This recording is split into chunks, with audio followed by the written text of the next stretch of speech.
You're lying to me. I'll be back.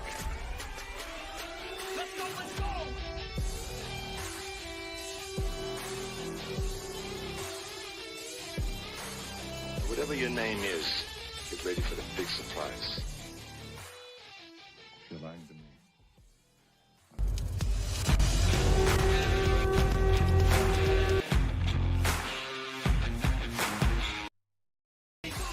You get the win this time?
Calling all grinders.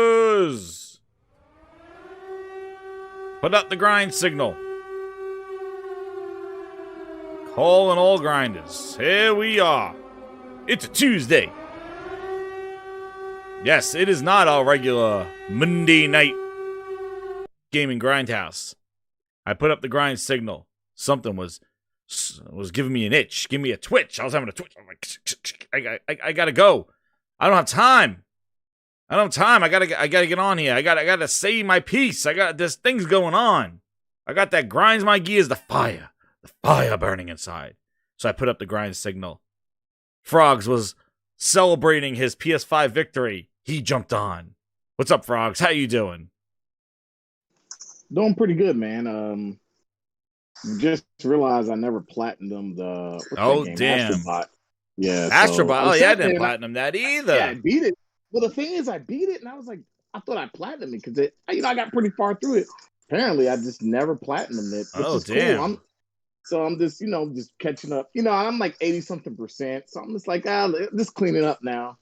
Well, man, I'm glad you responded to the grind signal because I was like, Frogz, I know you want to play on the PS5. I was like, this is impromptu because I was out. I was out all weekend, and last night I came back, and I still have some sniffles and stuff, and I'm just like, I don't know. I was like, I can't set it up in time. So, but some crazy stuff was going on today, and I was like, we got to get on this. We got to talk about this. So I invited some other people. Maybe we'll have some other guests jump on. I put out the grind signal, so people might jump in on the grinds table. We're going right to the grinds table. We got some major topics. There is no grinds board tonight. The pool is closed. Today we're going right to the table. We got some things to talk about. We're going main topics right to the point. Timestamps will be coming in, but hit that like button, share it out. I know the grinders spread the word. Get the grinders in there. And I'll definitely be updating the everything going on. But I want to shout out to the VIP grinders. We got to shout them out. We got to shout out the VIP grinders. We got it. Where's my VIP grinders? I think I have to update this list. Oh my goodness, I got to update this list. This is an old list. We got to update this list, man. We got some new grinders here in the VIP lounge. I might have to come up with another thing here. So yeah, you can see. I apologize for setting this up, but I will edit this and I will update it. But we got Eddie T. What's up, Eddie T? As there's the VIP Grinder, David Howe, Naruko. We have No Cap Podcast. Shout out to Sick Humor. He might be on later. And a new member, Brian M. Brian, I'll be putting you in the VIP. And please use those wonderful emojis that I made. Definitely the new one that I think I added in there, the Bootleg Joel. He's in there, so we can put that for the. It will be our meh emoji. That's our meh. Yeah, we'll be doing that for the. Yeah, Bootleg Joel made it. I don't even know how to do it myself. Where's my cousin? Oh, here we go. Oh wait, where's my Bootleg Joel? I got my donuts. I don't know if my donuts work. We got the donuts as a member. We got some booster. I got to add Bootleg Joel. We'll have Bootleg Joel for later on, but yeah, I got my boosters. I got my egg, and we got the splits. We got what's his name doing splits, and we got it's turbo time. But I'm getting Bootleg Joel in here. I will probably do that during the show. Oh man, that got me crying. Dude, Bootleg Joel. Bootleg Joel. Know why I couldn't add him Bootleg Joel because of his I have to fix his ratio. Like he has to be like 1x1 bootleg. They don't put him in as a widescreen. Let me see. Can I squeeze Bootleg Joel in for this episode? I'll let him. Let's see. Bootleg, are you there? Let's see. Yeah, I kept getting errors with Bootleg. Bootleg Joel, get in there. He's on meh emoji. He's on meh. Yeah, he has to be 1x1 ratio. I'll fix him. We'll get him in there. We'll get in there. Frogz is already tired, yo. Oh man. I'm gonna get him in here by the end of the show. So anyway, new members. Shout out to new VIP grinders. And hit that like button, hit that subscribe button, and join the VIP Grindhouse to be a VIP grinder. But shout out to them. So now that we got that out of the way. Oh, and the super chat works. If anybody wants to test it, you might as well if you want to add some stuff. Also, too, as a member, I will be reaching out to you to see if you want to add anything to the grinds board for the week, too, as a VIP grinder. So you can shout out there. Definitely. The topics today. Okay, these are the things we're going to talk about. So I don't have the grinds board up here.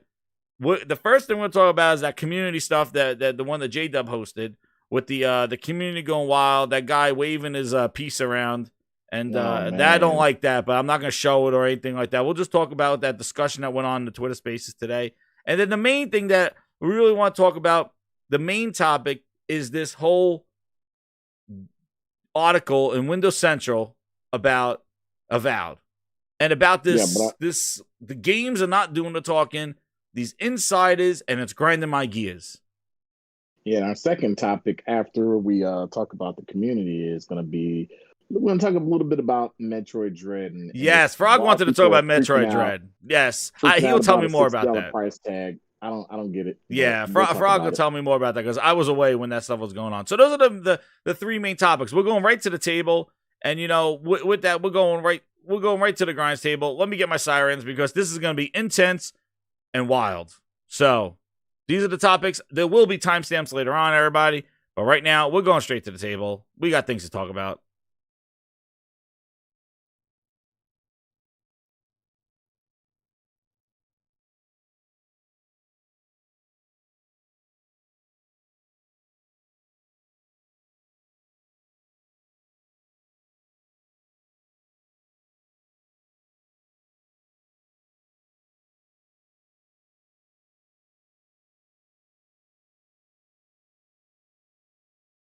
There we go. We're going right to the table. But actually, the first thing, while the grinders are coming in here and everybody's getting in here, the first thing is like, Frogz, you got a PS5 all digital. How did you get that, Frog? Oh man! Did you kick somebody in the nuts and then steal their PS5 as they left GameStop? Let's just say, what did you do, Frog? Let's just say I had to buy it in a bundle. You gave them a full nest kick. So you bought the bundle. So I had to get a headset. Had to get a charging station. What else did it come with? I had to get a year PlayStation Plus. It came with some like small accessories and stuff, like for the controller. Like I got the Hyperkin grip on there, which actually is the first Hyperkin grip. This thing is really nice. I didn't know Hyperkin made really good grips. And it came with so it was a headset. It was a bundle pack. Basically, I had to buy it from, let's just say, a certain game shop, and I didn't think I was gonna, I thought it was gonna be delayed. They're gonna say, hey, your order, and it went through, and I paid the money, and I was sitting there like, man, when is this gonna get here? Because I ordered this, if I'm not mistaken, I ordered this on the 1st of October. And I kept checking it. It said it was gonna ship. They took I saw the money coming from my account. Then it said shipped. And so I'm like, but then they said it wouldn't get here until like the 13th, 14th. And I'm like, so then I'm sitting here today, and my ring goes off, and I see UPS, and so I run outside, and there's a huge box. I'm like, no way. And I freaking get in there, and the UPS guy's like, here you go. And I'm like, thanks. He's like, all right, man. I had to get out there because people like to steal boxes. And I open it up, and it's a PlayStation, all digital with all my accessories and my year of PlayStation Plus and so forth. And it was a year and 3 months. That's what it was. I had to buy, it was a year and 3. It was a weird bundle. It was like, it came with weird stuff, like a year and 3 months of PlayStation. I was like, why did you give me a year and 3 months and like 2 days and like 1 hour? Yeah, it was just some weird stuff. The headset, of course, it's a Sony headset. It's the Sony charging stand. So it came with some good stuff. And I was like, great. And shout out to like the over 230 people who basically hit me back up on Twitter. I still got people hitting me up saying congratulations. This is not my first PlayStation 5. Quick story. My youngest son graduated high school, and he was supposed to go to college and away from home in Nebraska. And so I said, well, I'll get you a car and I'll get you a PlayStation 5. And it's not that I shouldn't have made the promise. It's just I didn't understand how hard PlayStation 5s are going to be to get, right? And so he graduates, and then he decides he wants to go to USF here, which is locally in the Tampa area. So I was like, okay, well, since you're going locally, we're not going to buy this electric car for you, because I was buying an electric car figuring save on gas, be a smart. Yeah. So he was going to get an ID4. But the thing was, the ID4 wasn't going to get shipped until next year. And so I said, okay, I'll still give you the PS5. So I gave him my PS5. And in the meantime, my wife said, hey, just play mine. I'm not playing it because she's doing business out of town. She said, just play hers. She said, you'll eventually get another one. No big deal. And ended up buying him a Jetta. I ended up buying him a new Volkswagen Jetta. So he didn't get it. He didn't get his electric car, but I got to save, almost $35,000. Hey, damn! You get a PS5. Yeah, and I got a PS5. So he got a new car. Oh, the PS5 is big enough. You can put wheels on it and ride down the street too. Yeah, but the thing is, he got the disc version. I like the disc version. I got 2 disc versions. Yeah, I got 2. Now I have 2 digital. My wife has digital. I have a digital. He has the disc version. Which when I got it today, I was like, hey, you want this digital version? He was like, I don't have. He's sharing PlayStation Plus, which that's another thing I think I kind of want to briefly touch on about profile sharing, just real quick. He's sharing PlayStation Plus with the wife, and so he's like, look, I don't have a way to cloud save. I said, just keep this system because I've always. I think I told you when it first came out, I wanted the digital system. Yes, because I buy everything digital. I don't buy anything on disc. Even like if I'm gonna watch a 4K Blu-ray player, or to be honest with you, I just turn my Xbox One X and I watch whatever movies or whatever I have in it. But I don't have a lot of movies physical. But shout out to Merck. It's been almost a year. Merck was the guy who originally got me a PS5. Shout out to him. And if it wasn't for Merck, it would have took me probably into the middle. About the middle of this year, that's when I got my wife. So shout out to Merck, man, for exposing me to greatness or providing me with providing me with greatness. Of course I had to pay for it. And it's not like Cole. It's not like Halo where they're like your flag. Merck could have been a butthole, right? He could have. No, man, you drove down and got it, man. That was awesome. No, I drove all the way down to Miami, which it's a nice 3.5 hour drive from where I'm at. And he just charged me normal price. Shout out to that guy for being such a freaking great friend. So now this is my 3rd PS5. Actually, it's my 4th because I got one for my son. My buddy was in Germany, and I got one for my son in the military. And he got his the day it launched. He got it. Like my buddy got it, and then he shipped it from Germany from on post to my son, who was stationed at the time. My son's stationed in Oklahoma.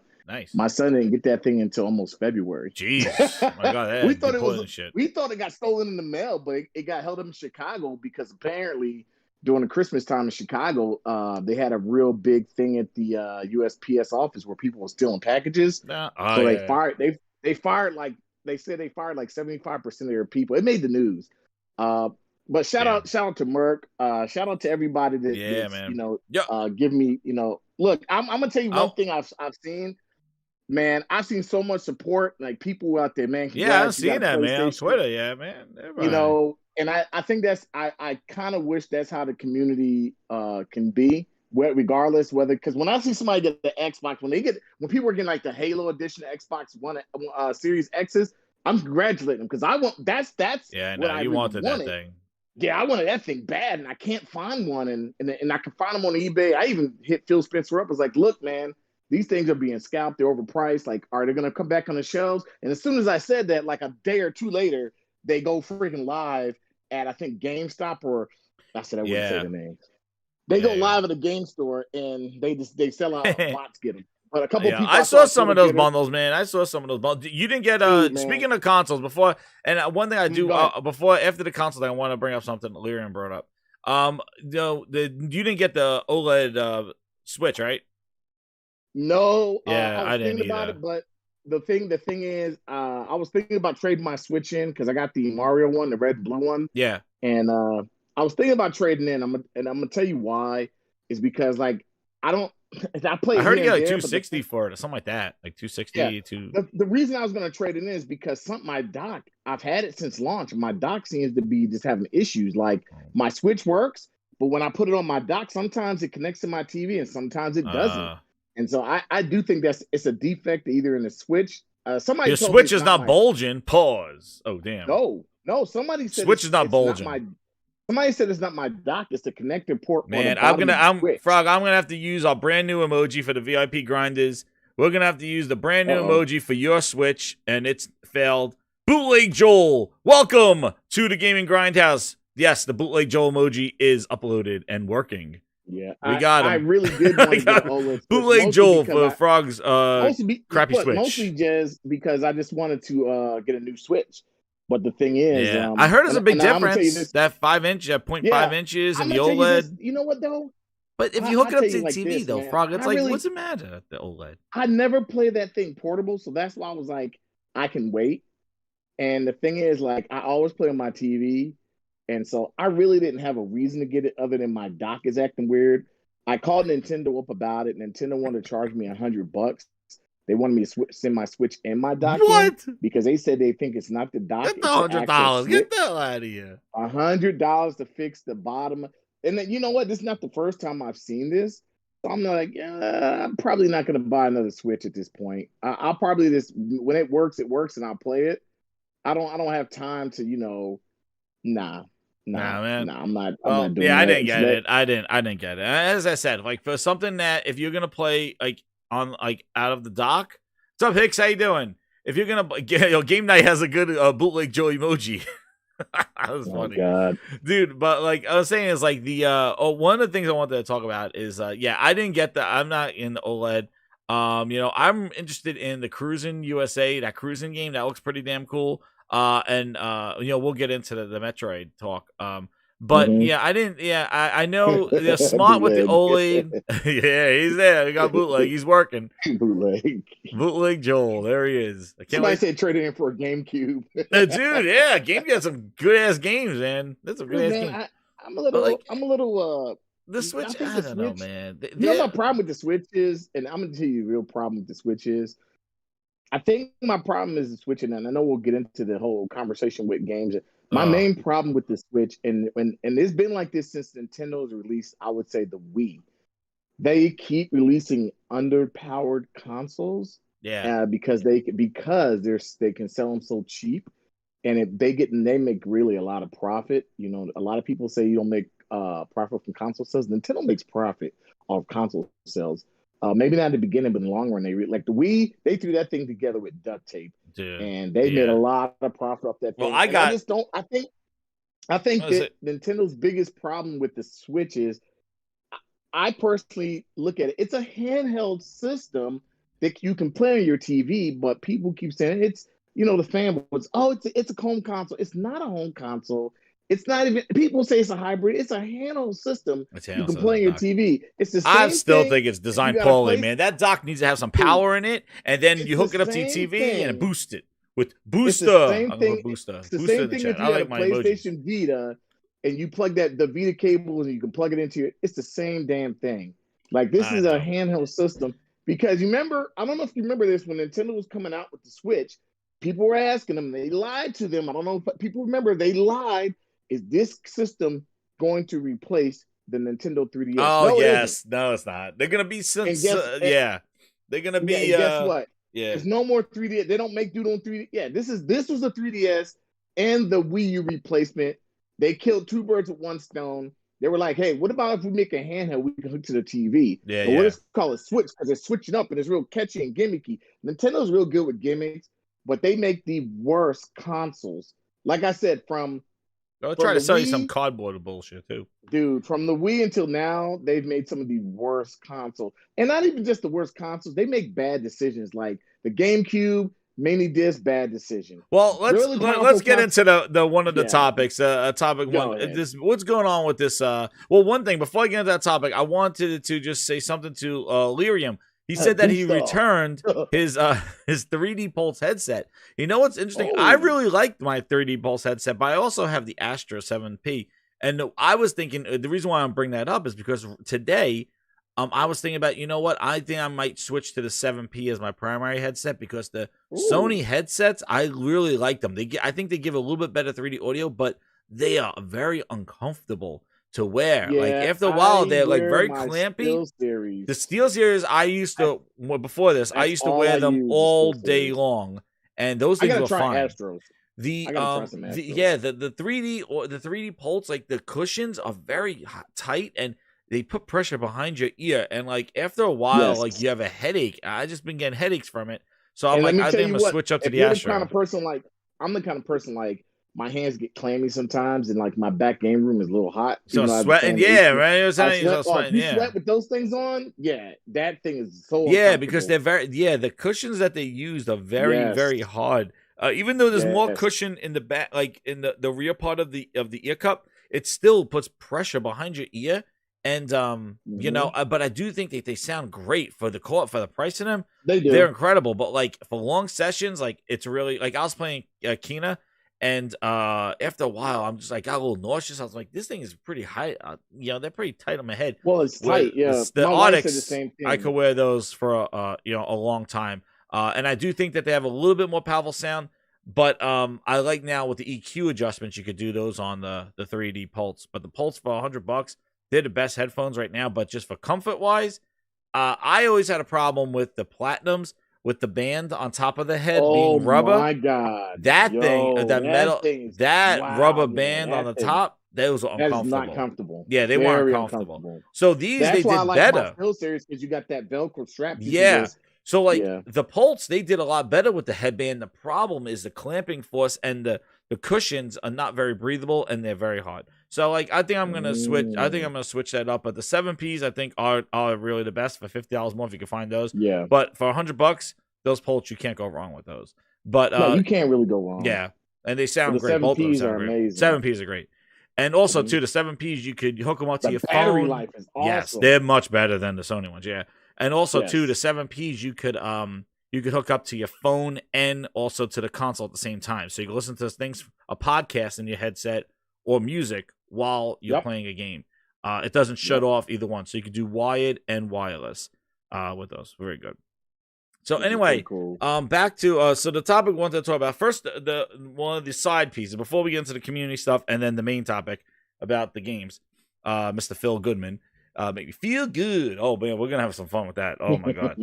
But the one topic was this Metroid stuff. I was away. So Frog, what the hell was going on with this Metroid game? It's $60, right? It's a $60 side scroll. People wilding. And this kind of, I don't want to call his name out, but I got to. This kind of started with Jaffe a little bit. That's where I first saw that. And then kind of some people in the community, but I think, Jaffe's a pretty big, David Jaffe, creator of God of War and other games, games we've played before, and it's kind of started with him, and it picked up in the community. And basically, he thinks that the game is really designed poorly. And I watched a couple of videos. Okay. He think there's some poor game design. Look, I'm not a game developer or designer or whatever, but when the stuff he was complaining about is normal to me. You're my number one Metroid customer. stuff. I played Metroids before. I'm waiting for my Dread to come in the mail, but I didn't see anything that he was showing me in the video was like poor design. And I think the other thing was like he had a problem with this game. One thing, Frogz. One thing. Shout out to Game Night 123. He said that's his problem with the gold PS4 headset. The golds. Now you had the golds. Mm-hmm. This one I didn't mean to interrupt you, but he said about the gold headset, and he said after a while he gets a headache, and then he switched back to his Apple earphones, which I think you use. That's a great. Yes, that's a great super chat. I use my Beats. Use the Beats. PlayStation 5. Yeah, they sound amazing. Yeah. Oh, and shout out to Sick Humor who came on. Hey, what's up, Sick man? Yeah, what's up, Sick? How you doing? What's up, Sick? VIP grinder right there. What's up, man? Yeah, you caught me at the right time. So Jaffe, sorry, man. You were drinking something? Sick probably heard. Yeah, Frogz. So what was going on with this Metroid shit? He played the game. He didn't like some of the design elements, and then he also thought that it shouldn't have been priced at $60. He basically compared it to like, what's that game? I don't want to say Shovel Knight, but he compared it to another game, and he said this is a $30 game, and this is design. And he's like, and this is a $60 game, and basically, I think it was Shantae or something like that. Basically, Shantae, that's like an indie game, isn't it? Yeah, basically, a lot of people in the community are saying the same thing. They don't think this is a $60 game because maybe graphics. I think graphics are the big thing.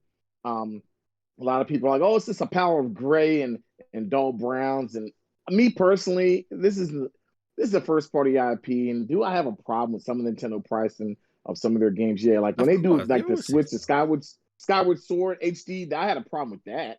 But when you come out with a brand new IP that's in your lineup of IPs, like a new Metroid or a new Mario, okay, $60, whatever. I think it goes based on the person who's buying it and who's playing it. Like I think there's some games, and I think I've told you before. Like I'm like, nah, I'll wait for a price drop. Like what's the game? Deathloop. I'm like, nah, $70 for that game. Nope.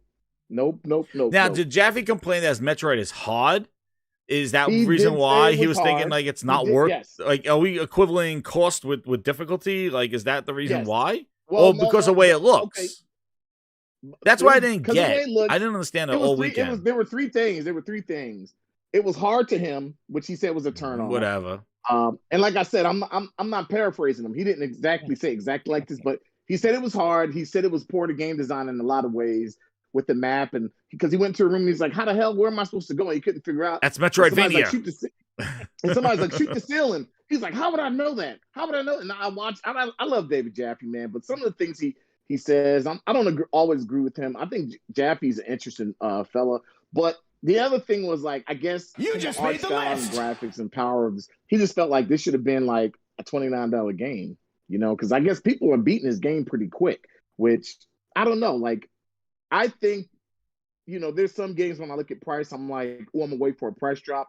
I think if you're buying Nintendo games, especially first-party IPs, you already have the mind frame, like, these games are going to be $60, and I got to wait for a price drop. I waited for Skyward Sword to drop down to $29, then I bought it. Because I was like, that game is not $60 for me. But I definitely think it's a worthy game, but I don't want to spend $60 on it.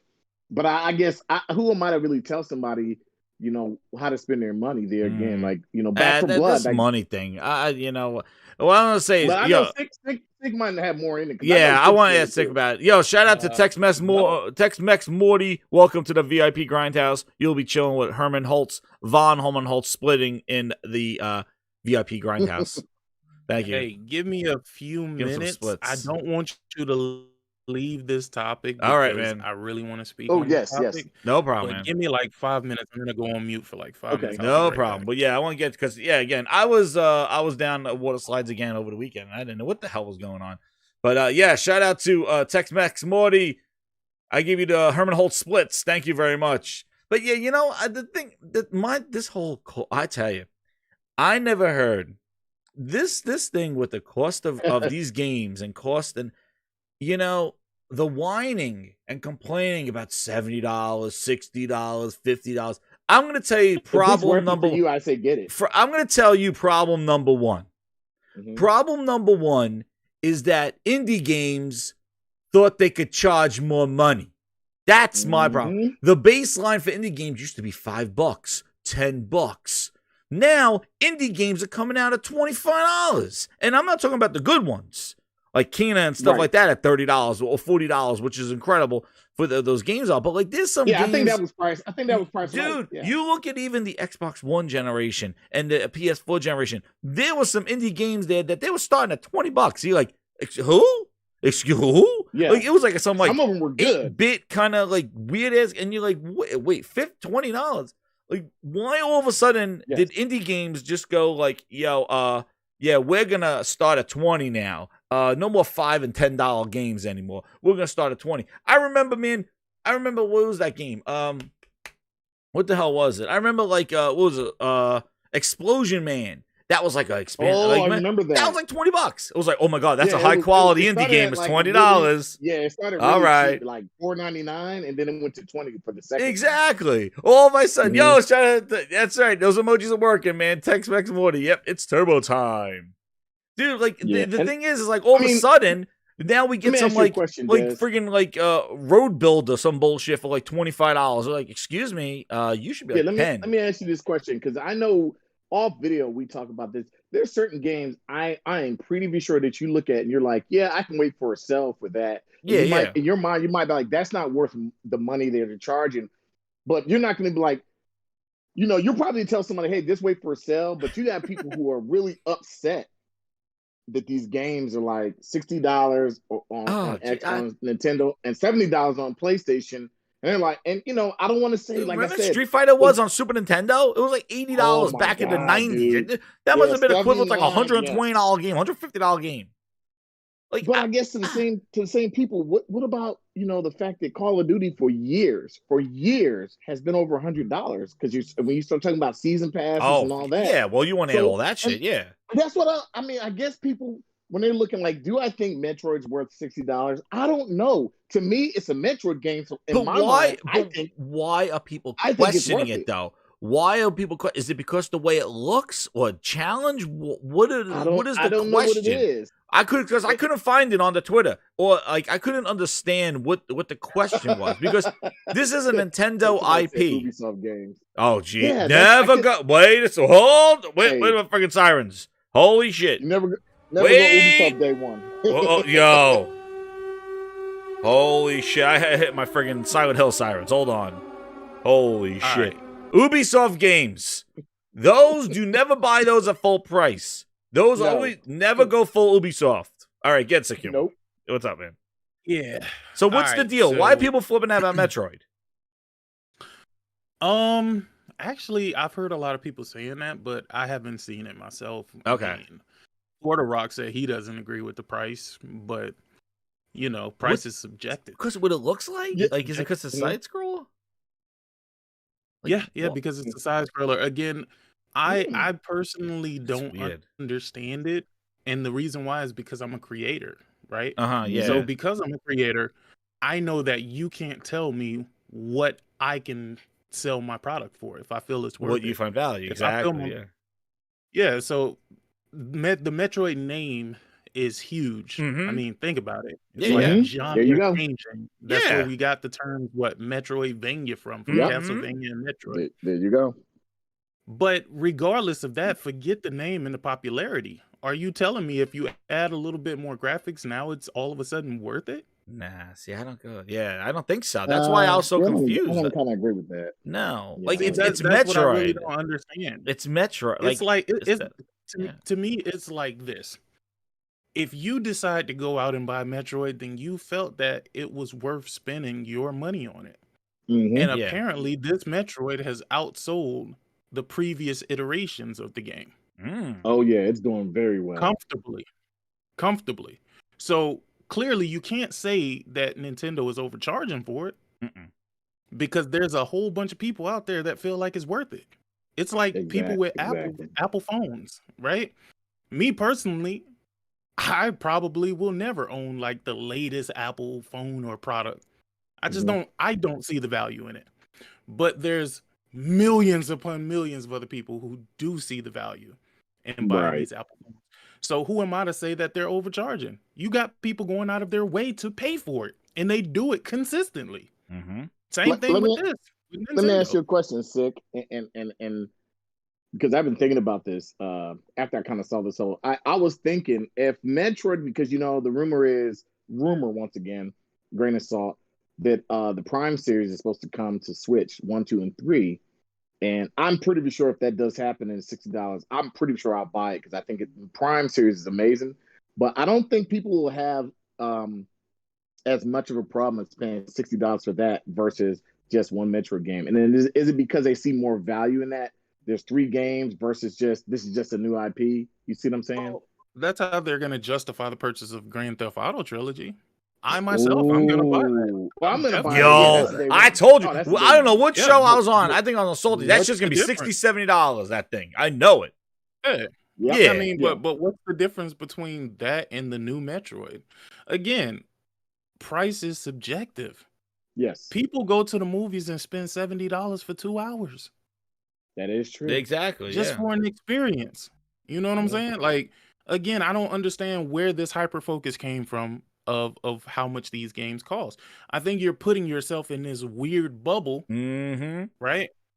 And again, you're trying to have these companies live by your rule. Look, if the product ain't worth it, then it just ain't worth it. The people will speak. They'll either buy whatever they want. Did you buy the Mario collection for Switch? No. Let's see, I did, and maybe I bought it more for nostalgia, but I purchased it, and I didn't realize it was $59. I didn't when I went to the store. I got in there day one. I was like, the guy's like 50 something after tax, 64. I was like, what the heck? I was like, wait, how much was that? He was like 59. In my head, I was thinking, I thought it was gonna be like $29, but I went ahead and bought it because I guess more for nostalgia. But it was kind of like it's one of those games that like when any of like my nieces come over or my nephews that are older now, they like, whoa, what is that? And because they were younger when when this game came out or weren't alive, and so.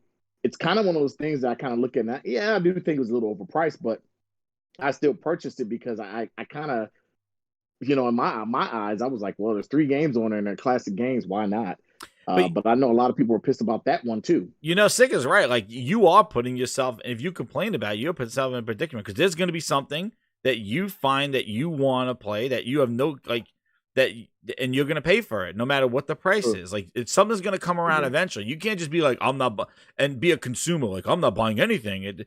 Like there are people like that will just wait for sales on everything, just like national cheapskates or whatever the hell they're gonna be. But like for the people, there's something in there that got you. Like GTA. Like Rolo was like I'm paying for that GTA. I don't care. Like what I mean. Right. And there's people just like when people complain about the $70 games, I'm like you know what? There's gonna be a game that's gonna come out like a GTA 6 or 7 or something like that. 6, 7, forget about it. I'll be a great grandfather. I freaking but like I purchased Halo Infinite, and I didn't need to. Oh but damn! I purchased Pause. Pause. Where my sirens? Oh shit! Wait, I'm a huge Halo fan though. Even though the Frog, that I'm is a huge Halo fan. Whoa! That is even becoming more of a question mark. The $60 for just the campaign without fully featured stuff on day one. That's without and the multiplayer is free. Like that's a whole other kind of thing. Because Halo, that's a example of like. Well, the thing is, I'm not subscribed to GamePass. But Frog, that game Halo was like it was a value at the time for $50-$60 because it used to have this big campaign with co-op, Forge mode, firefight, and this huge expansive multiplayer. It was one of those things that's like $60 is a must. I remember even Master Chief Collection if it worked, but it was like. Dude, the value in this game. I remember when Call of Duty used to do it too, where we have campaign, we have zombies, and we have a full-fledged multiplayer. Like it is like this huge package. It was like the deal because it was like $60 and it had everything in it. Now, Halo, which used to be this amazing value, like that gives you all this time to some people. Obviously, it's subjective. But hey, now they just broke off their multiplayer. Firefight, we have no clue. Forge is not in there. Co-op is not in there. But here's a $60 campaign game. We don't know how long it's going to be. There's seasons to it. And Halo's back. That's right, Buck. Like, there's seasons to it. Like, what are you getting for $60? Like, this whole, like, I'm paying... And even Sea of Thieves are the same problem. You're paying $60 up front for a game that they promise you stuff. What happened to the update for Cyberpunk? Where's that? Where's that you know what it roadmap? is for me, Jazz? I'm not a Game Pass guy, right? So I know like Halo's a game. It's a big name game. I'm gonna support it. Most of like the big name games are like the first parties. I'm probably gonna buy from Xbox, and because I like them. Like I'm a huge Halo fan, so I know for a fact that. But it's they're weird gonna though, be dude. It's weird it does feel, that you're Frankensteining it. in this It case, does- you're it- the smarter buyer. Of course, I mean, yeah. you're the smarter purchaser. Let me explain to you why. Go ahead. Jez may play this game on Xbox Game Pass, right? Mhm. You're buying the physical version or the digital version, whichever one you Yes. chose to pick up, right? Now here's where it gets a little funny, right? Jez is gonna have to keep paying that subscription fee to keep playing that game. So if they start trickling things out that he enjoys, that he likes, he's gonna have to keep that subscription.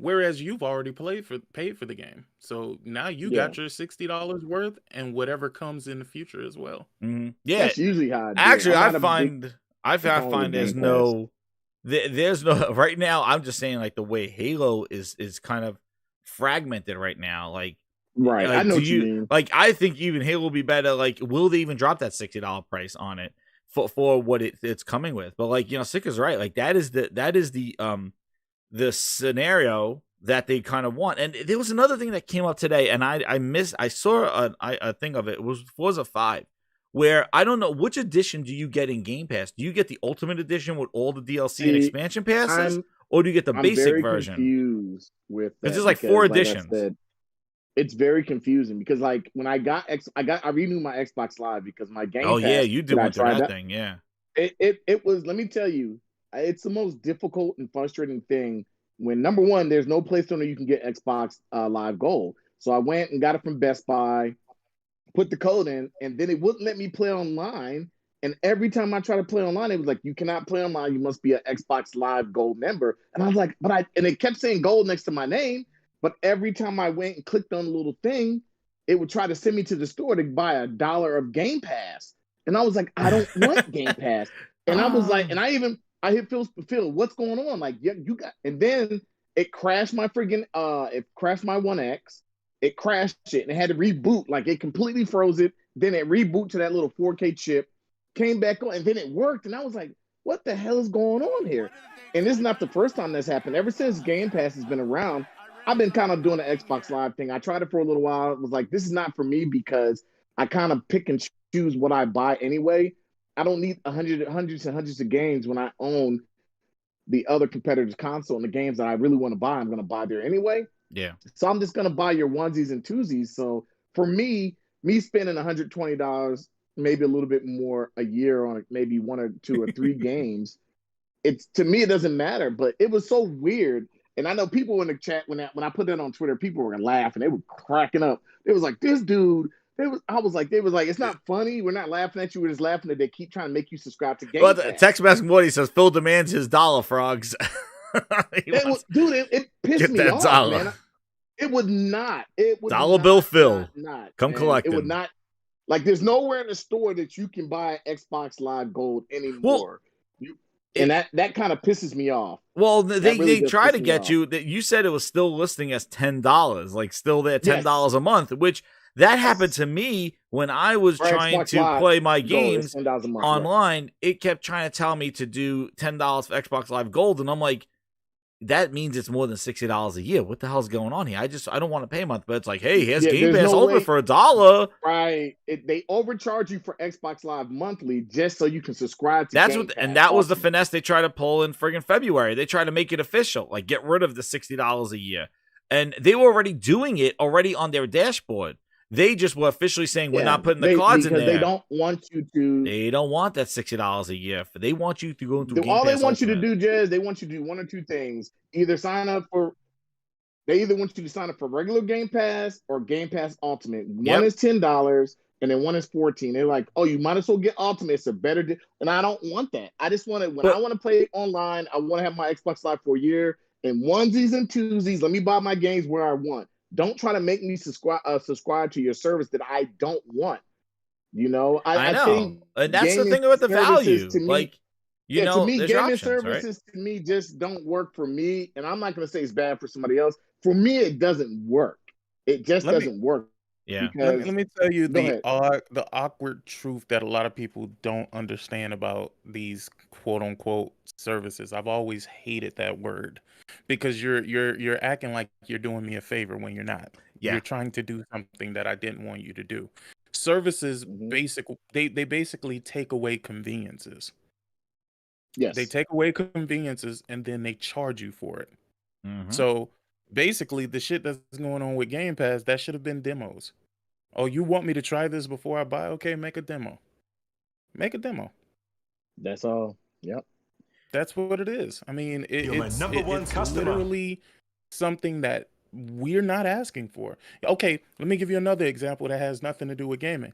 You think that I want to pay you monthly to use Microsoft Word? Why in the fuck would I want to do that when I really should just simply be able to download the program and use it when I need to use it? Yeah. Yeah. You got a super chat here. Game Over Brian with the $5 says, not sure about the panel's gaming knowledge, so I have questions for Sick and Frog. When upgrading to Final Fantasy VII Remake, PS5, do trophies pop automatically? Yeah. Yes. They do. But it's a little complicated. Why is he asking That's an inside joke. That isn't it. I heard that thing going around with that thing. Game Over Brian. Shout out to Game Over Brian. Welcome. Bringing those inside jokes to the grinds table. That's the greatest deal around the game. Yeah, but that's the thing. That's the problem that I have with this quote unquote service. Just wait. Thing, bro. I cannot watch. I'm sorry, Broomstick. Like I can't. Like Oh, he said automatic. Dude, he was hyping up some freaking Game Pass price increase. The thing, listen. The thing is just so good. Sig was saying, like this convenience factor.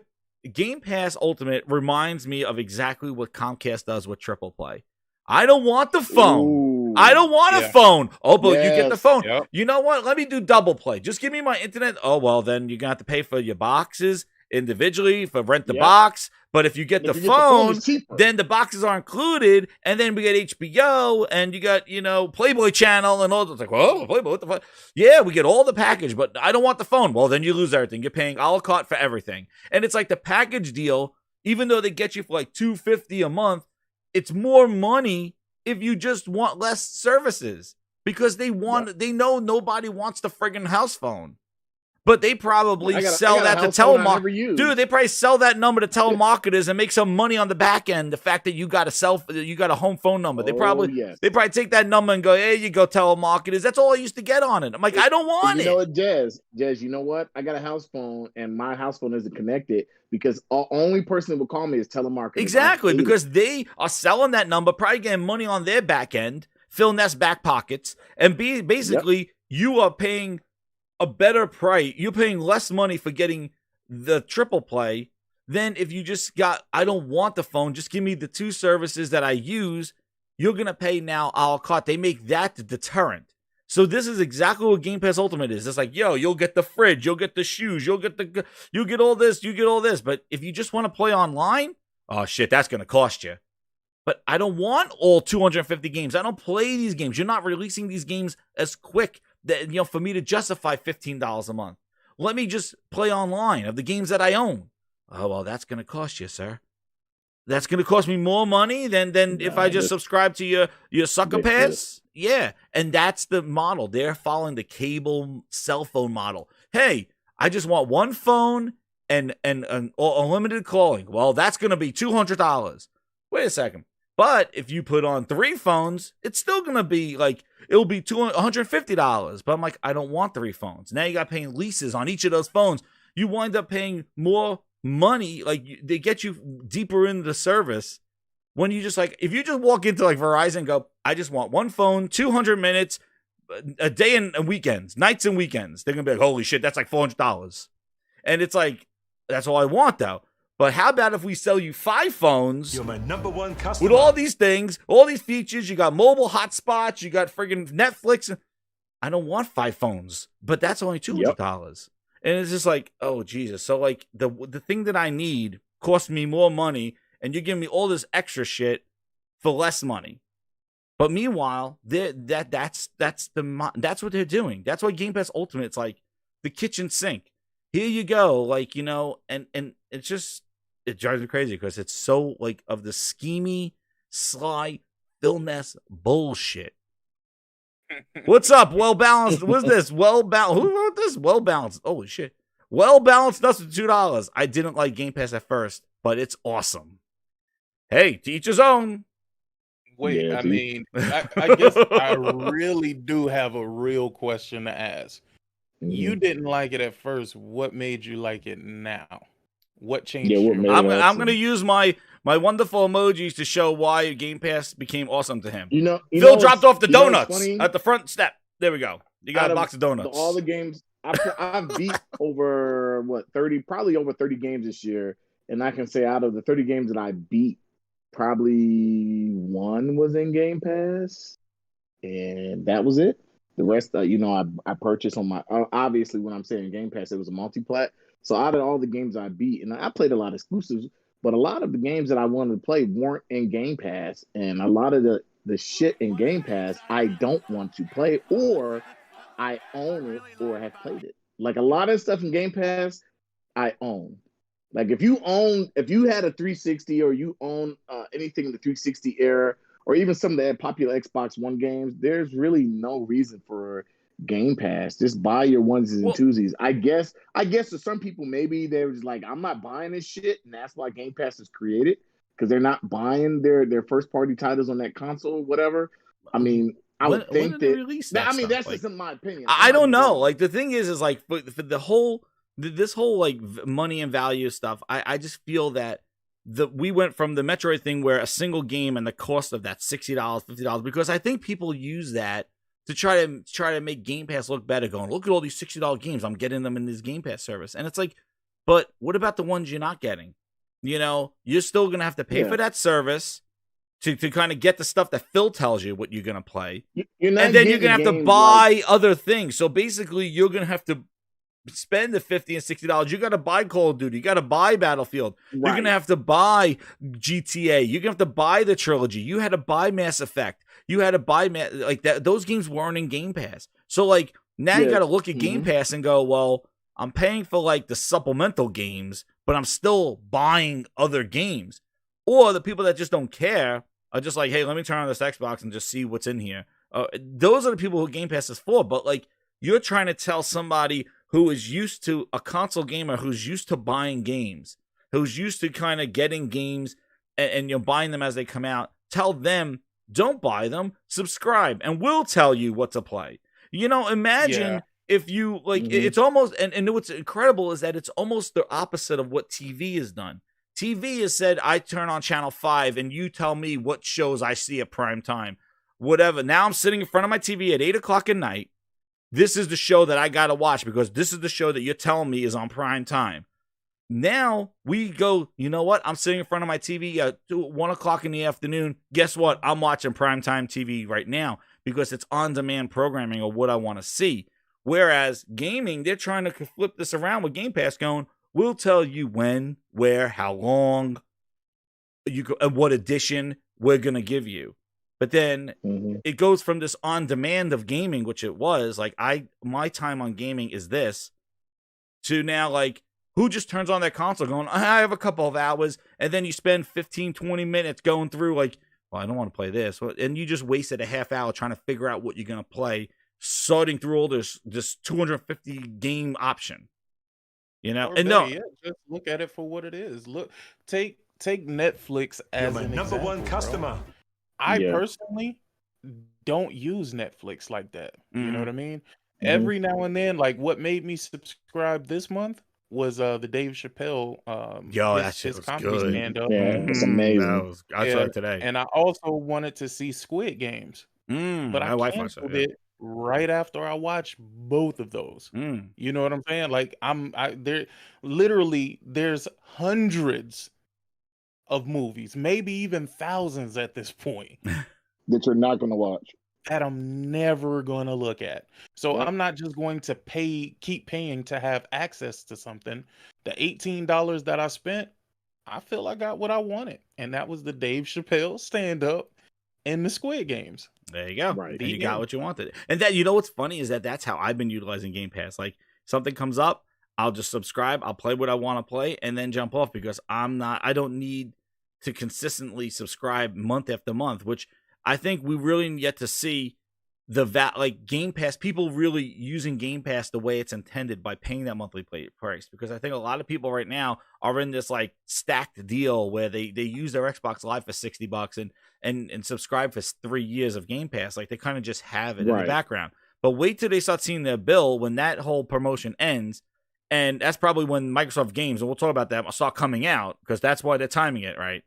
That now you're paying $15 a month every month. Because remember, like they bought themselves a lot of time. They know a lot of people stack this 3 years. I think that's another reason why they're not rushing out these games. That's why they're giving them brunch. Not rushing them, and we'll get into that. But I want to, shout out to Well Balanced Nuts, man.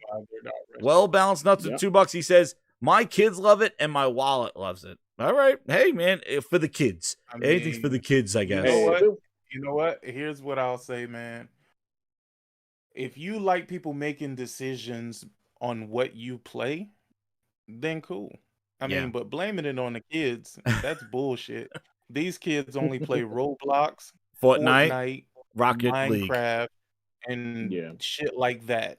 So they don't even give a damn about these Game Pass games. Just say it's something that you want, bro. You ain't got to feel. Yeah, you know what? That's sick. That is true, because I did the same thing with PS Now, thinking, oh, my son will just love this. He'll just have all these games he wants to play. You want to know what? I can't pull him off the Fortnite. I can't pull him off the Rocket League.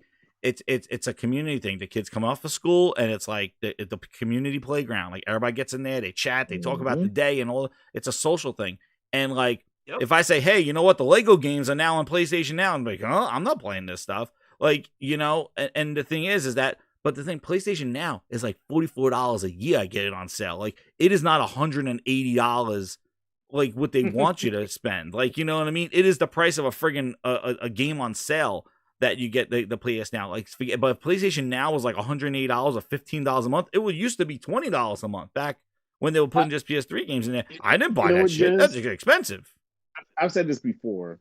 The only reason that Xbox can do this is because they got a company like Microsoft behind them. Yeah. They can afford to do this. Sony and Nintendo can't do this because it would really bankrupt. So imagine if the Xbox was just a gaming company, just like Nintendo. They would never do this because they wouldn't be in business. Yeah, it's not sustainable. I can imagine Sony putting games like The Last of Us and Returnal, like $10 a month, and freaking, and just like what would happen, Frog, is we just wouldn't get those type of games. That's my problem with it. That's the ultimate. That's my biggest issue with all of this. I ain't got no real issues with Game Pass, but pushing this shit to the forefront, that definitely could have an impact on the quality of games that we get. Because again, all it takes for Sony to see is that this is something that is succeeding. We have an avenue to do something similar. Yes, you know what I mean. And that's my problem with it. Is going to choose to spend more money when they don't have to. Yeah, and I think it's great as a supplemental service, just like what PS Now is. Like, it's a supplemental service. Hey, you put that in there. Like, it doesn't compromise what if you make something knowing where it's going to be distributed, there's choices that probably made during that game development to adjust for where that thing's gonna be distributed. Like, I am sure Halo was planned to be Halo 6, like Halo 5. Yo, bless you. Like, Halo 6 was supposed to be like Halo 5, and then all of a sudden they pulled this Game Pass, like, hey man, we're putting all games day one in Game Pass, and all of a sudden now Halo was like, well, we got to split this shit up now because now we're going to the service. Like, that's the problem I have. Same with Sick. I have the same issue with it. Yeah, and I agree with Sick. Like, I honestly know that, Sony would have put games like The Last of Us and God of War and, their big IPs, Detroit, whatever. Yeah. They put games like that in a Game Pass like service. Of course, that service would be very successful, but realistically, how could they keep up with putting games of that quality and magnitude in a service and a frequency charging and frequency once a month, $15 a month? Like, dude, look how long you waited. I think that 2 would be really hard to, I just look at the quality. I think nobody would be upset at Sony for doing a Game Pass type model because they have great quality games. I think what would happen is if they did that type of model, it's like Six said, what quality of games do we get? If it's day one, that's the same thing with day one PC and day one in a service. That's the thing. Why, so they put Last of Us 2 in PS Now. Like, it's not breaking. It's not killing anybody. They got their money's worth. Like, we played it. Benefit them because they know that people want to play God of War and they're going to get those sales. Those sales numbers are going to be huge. Yeah. People are going to play the next Horizon, the next Uncharted. Sony knows they have these big names and people are going to go out there and support these games. Whereas I think the Xbox, it's unfortunate that some of their games and their IPs, they've kind of ran like Gears of War probably should have ended at part 3 and been done. And they should have created a new whole. Well, who knows IP. what the next Gears are going to be look like? Rod Ferguson's not even there anymore, so who even knows? God. But back to Hopefully the whole do thing with something this with the Metroid stuff. Like I think by looking at it and saying it's not $6,000 now. I want to ask this question back before we got onto the money, but the thing is that this Game Pass stuff and the price of games seem to always be correlated with each other. But this thing that Metroid is getting, is this the first Nintendo game that's $60? No, right? No. So all their first party games are $60. Like they're not like $50 games. So like this is Metroid. I don't understand. Is it a short game? Is it? You know what it is? It's a little short from what I've heard. And it's hard, but what I think it is, I think because we're in the PlayStation 5 and Xbox Series X generation, and games look so good on these systems. Yeah, but it's that Nintendo. People are comparing what the games look like. Nintendo was here first. Well, actually, Nintendo actually they're all in the same generation. If you want to be truthful, but people comparing what the Switch games look like to PlayStation 5 and Series X games, which is not a fair comparison. We know that the system is not as powerful. You can't do that. Yes, they're all in the same I think generation. you could make an argument for Series X games. I'm just gonna say. You can make an argument. Maybe No, Series S. No. Y'all think I'm being funny, but I mean the shit released with the Falconeer, bro. Oh, yeah, that- you telling me that couldn't run on the Switch? The Dude, Taurus that game was wasn't bad. that originally on Switch? The One X launched for PUBG. Oh my god. Oh, I remember that. Yeah. Like they had horrible games coming out with the most powerful systems. Horrible. But see, the thing that y'all didn't pay attention to, and Frogz, I'm gonna shut up and let you get your thoughts out. But the thing that y'all didn't pay attention to is they've been cultivating these idiots to accept nothing for quite some time. To where now, when games release and they're half-assed or half-baked, that's normal, bro. Yep, that's the norm. They're starving. That's why they ready to fight y'all over Halo, because this is quality to them. What Chip have now, they patch gotten later. previously? Yo, I saw the photos. They gave them grounded. Now think about this. They gave them grounded and told them, "Hey, we want y'all to work on the story. Y'all tell us what y'all want." Obsidian, great storytellers. You tell us how to tell the story. Yo, what the hell? They gave them Sea of Thieves and told them, "Look at the water. Look at the water." You know what I mean? Don't worry Like, about that's what you're doing. Just look at the water. Crazy. I know. You're right. No, but it's right. They honestly, starve you. They basically they're starving the install base so much from games that now when they have something, it's the photos on Forza, it's the photos of the wall in Halo, and it's like, dude, do you see the pictures of Kana that I'm taking? Do you see the photos of God of War, of Ratchet and Clank? Like, do you see Ratchet and Clank was like amazing taking these goddamn photos? Like, I couldn't believe it. Like, it's like, oh well, look, your foliage isn't moving. And I'm like, oh my god, really? Engagement. That's what they've constantly stuck on. User engagement. Look how many people are playing this game. But they'll shit on a game like Death Stranding, which they're like, oh, that game didn't sell well, but by a lot of tokens. If you look at the sales of Death Stranding, it sold a lot. It sold more than like a lot of Kojima's games did. And people think Metal Gear sells huge numbers. Like Kojima, that Death Stranding game pulled numbers for just being on one console. And then coming to PC later. And then people shit on the game. It's a walking simulator. It's this. And I'm like, well, if it's not for you, don't buy it. But, I think that, like, when I look at Metroid, I knew I wanted Metroid because I like the Metroid series. Now, the fact that it's $60, yeah, maybe not. Maybe after I get it and play it, I'm like, damn, I wish this kind of was cheaper. But the fact that it's a mainline first-party IP by Nintendo, I know there's going to be quality there. I would think the same for a Halo game. I would think the same for a Gears game. But yeah, we've seen in the past where Gears 4 wasn't really that great. Gears 5 was just okay. It was a little bit better than Gears 4. And it's kind of like, that's why I said maybe they should have stopped at part 3. And people will get mad, but I think there's some truth to this. Like, and I've said this before. Like, I had a certain individual that I was talking to in the spaces, and he really was upset at me because I agreed with him. I think that Halo's going to do well, but I disagreed that it's going to be a 9 or above, and the reason I disagreed is because I said we haven't seen this story, we haven't seen this, but he just went off of what the beta was, and he said, well, based off of what we played, these 3 maps, everybody's raving about this. This game is definitely 9 dude, I had a whole freaking grind my gears on Friday. And I was the horse shit. How can you base it? Bootleg Joel in the chat.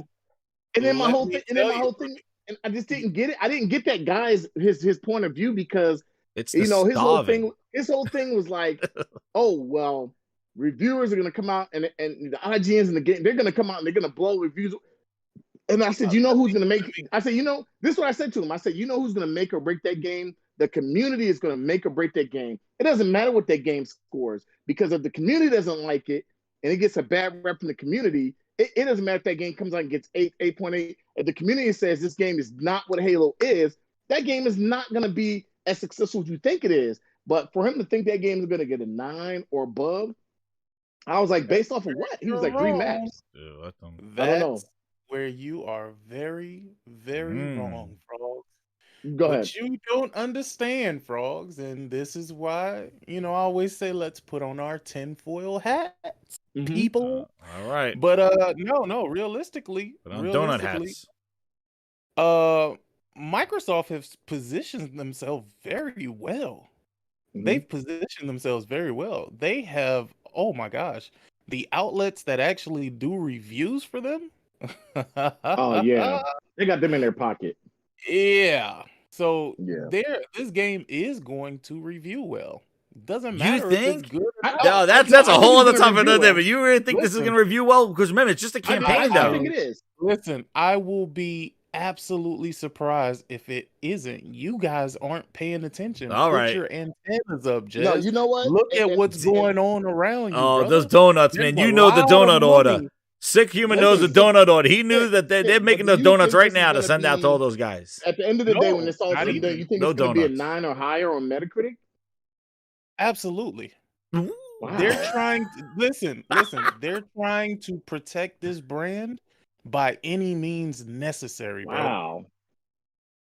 By any means the only reason I thought it would review well because it seemed casual to me. That's the only reason I thought it would review well. Well, that's a good point too.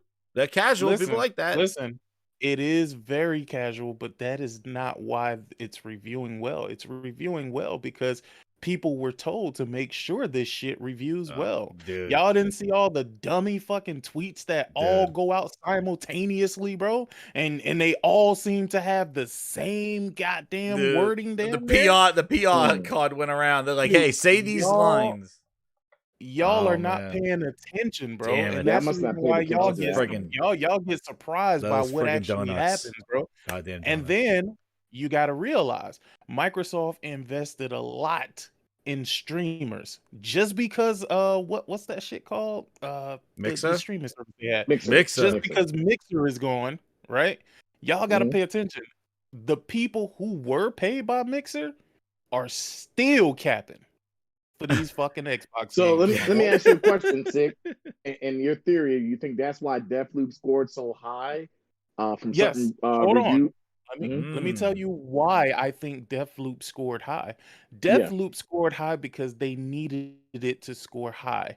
It is now owned by Microsoft. Now we have something where we can say we have critically acclaimed games. They couldn't say that. They couldn't say that before.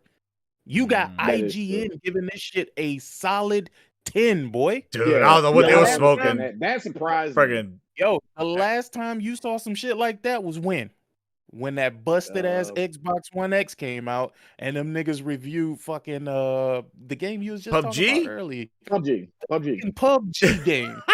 Yeah, that game was horrible.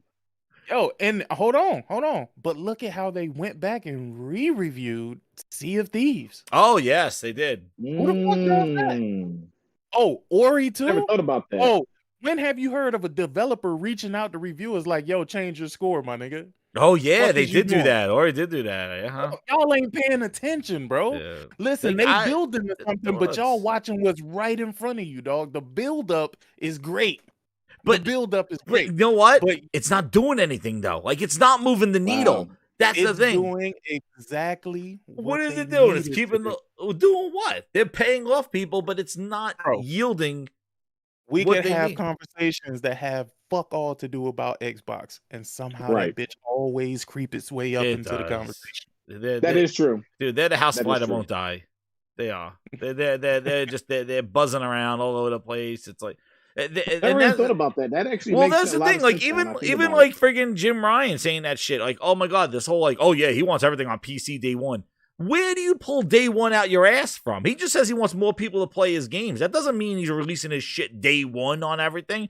Maybe he's doing exactly what he plans on doing. Why do you turn that into day one? Because Xbox did it. Nobody's following the ass. Even though it's led by a booty, nobody's following the ass of the goddamn train. Nobody's saying, there's the caboose, I'm following the caboose. You got a booty running the studios, but still, we don't know where the booty is, man. Hold swear. on, let me run something by y'all real quick. Let me run something by y'all. That's real an quick, 'cause I know interesting you want to get back on topic. Oh no, I'm about to blow your mind. Oh shit, here we go. I'm about to blow your mind, bro. When I tell you that they're building, I mean they are building. Y'all ain't been paying attention to Sega. Maybe you have, but I don't think y'all really been paying attention to Sega. An ex executive from Microsoft actually went and he's now the head of Sega. He's one of the head executives. I've seen that, but my only thought it was. Hold on, it gets better though. It gets better. And what was this like 2018, 2019? Mikey Ibarra dipped out and went to Activision Blizzard. Yeah. Right? They were in a position where Sony has a stronghold over Activision, so they can't really do anything. They couldn't get the Call of Duties. Call of Duty got taken away from them because they came out with that busted ass Xbox One, and nobody was gravitating towards that shit. Right? All of a sudden, randomly, Mikey Ibarra leaves, goes to Activision Blizzard. The second this happened, I said, whoa, this stinks of corporate espionage. He was not upset and mad in the position that he was in when he was at Microsoft. But you telling me he left that company to go work for a company that's worth a lot fucking less? Yeah, it was strange. And you know what else too? Like after he left, Mixer went down because he was running that show. He was running Mixer. Oh no, it gets better though. After he left, it gets much better. Randomly, after finishing Gears, Rod Ferguson leaves, goes to the same place that Mikey Ibarra is. Mm-hmm. Yeah, I did notice that. That's not by coincidence. It gets better. Some shit that's been brewing at Activision all of a sudden hits the ceiling. But it doesn't hit the ceiling at, I don't know, like the beginning of the year. No, it hits the ceiling the same time Halo Infinite starts getting pushed. Guess who's the head of Blizzard? Guess who's the head of Blizzard Activision, or one of the heads? He just got promoted. Mike Ibarra got promoted with this whole thing. He got promoted. I'm telling you, y'all don't pay attention. Y'all look and y'all see shit, but y'all don't really connect the dots. Well, think about it. I thought you were gonna go this way, Sick, too. But right after Perfect Dark gets announced, Drew Murray leaves. Why would you leave right after your game that you've been supposedly working on for 2 years? And I know that the whole speculation is that his game was canceled. I know Thrash, shout out to him, he might be coming on a little bit. But like that his game was canceled and he left. But I thought it was really awkward that they finally announced what they're working on, and then 2 months later he leaves. That is weird. That was strange. Let me answer a question real quick, because I think it's funny that this person asked this question. Do people want Blizzard anywhere near them now, though? Isn't that what you do? You break it down from the inside? Right. So you think your bars are playing? You break it down. You break it down and value the company. You devalue the company, and then you come in with a nice offer. That is true. And guess what happens when Microsoft gets their hands on Activision Blizzard? All of the slander simply goes away. Oh yeah. None of the yellow chair brigade that been covering this shit heavily, they all disappear. None of them are reporting on it anymore. Think about it. Same shit is happening at Ubisoft, but they don't have a vested interest in Ubisoft. No, they have no vested interest, right? Same shit has been happening over at Microsoft. Shoot, same thing was happening at EA. Not a single soul is talking about it. Y'all don't pay attention, bro. That's a good. You know what? Send your bar over to devalue it. Poke some holes in it, man. Poke some holes in it, bro. You know, it was interesting because like when they did buy Bethesda, my initial thing was like, yo, it's spooky if they go around just buying these big ass publishers, because we've seen their history with what they do with the talent that they acquire. Like they had that Kinect. They didn't develop Kinect from the ground up. They just bought that technology. They bought that mix-up from Beam. That was Beam. Like and they just don't know how to do it. And it goes right back to that quote from, Steve Jobs. Like they just don't know what to do with what they have, and they just try to make. They bought a whole company in Nokia. Nokia was the solid phone developer, made incredible hardware, making phone hardware manufacturer, making how Microsoft and Nokia what can go wrong? Everything went wrong. They couldn't get the apps. They couldn't get the soul of the mobile market. They had the hardware. They had Windows. They're like, yo, we have the hardware with Nokia. We have the software with Windows. But they couldn't get the soul. They couldn't get the developers. They couldn't get the apps. They couldn't get the ecosystem. And this is the thing that I see with their games. They're buying these studios. Are they getting the souls? Are they getting the value of what they're doing? Like you could see, just look at Insomniac. You could see that that was a good deal, because look at the passion. Look at the product that came out of that. It's not just hearsay insider bullshit. We've played the product. We've seen the product. And you see that they're harnessing that. They're getting people that want to work for Sony, that want to make games. They're not getting people that just want to, hey, I was going to retire, but you know what? You bought my studio. I'll stick around for a little bit. When's brunch? And it's just like, mimosas this week. Yo, I was eating friggin' peanut butter and jelly sandwiches that my wife made. Now Microsoft's taking me to their friggin' cafeteria. I'm getting mimosas for lunch. This is incredible. Like, They got me the guy's working on a friggin' E-machine laptop, making a game and shit. And Microsoft's like, we're going to give you all full studio. We're going to build you the studio. We're going to give you Windows 10. We're going to Windows 11, state-of-the-art machines.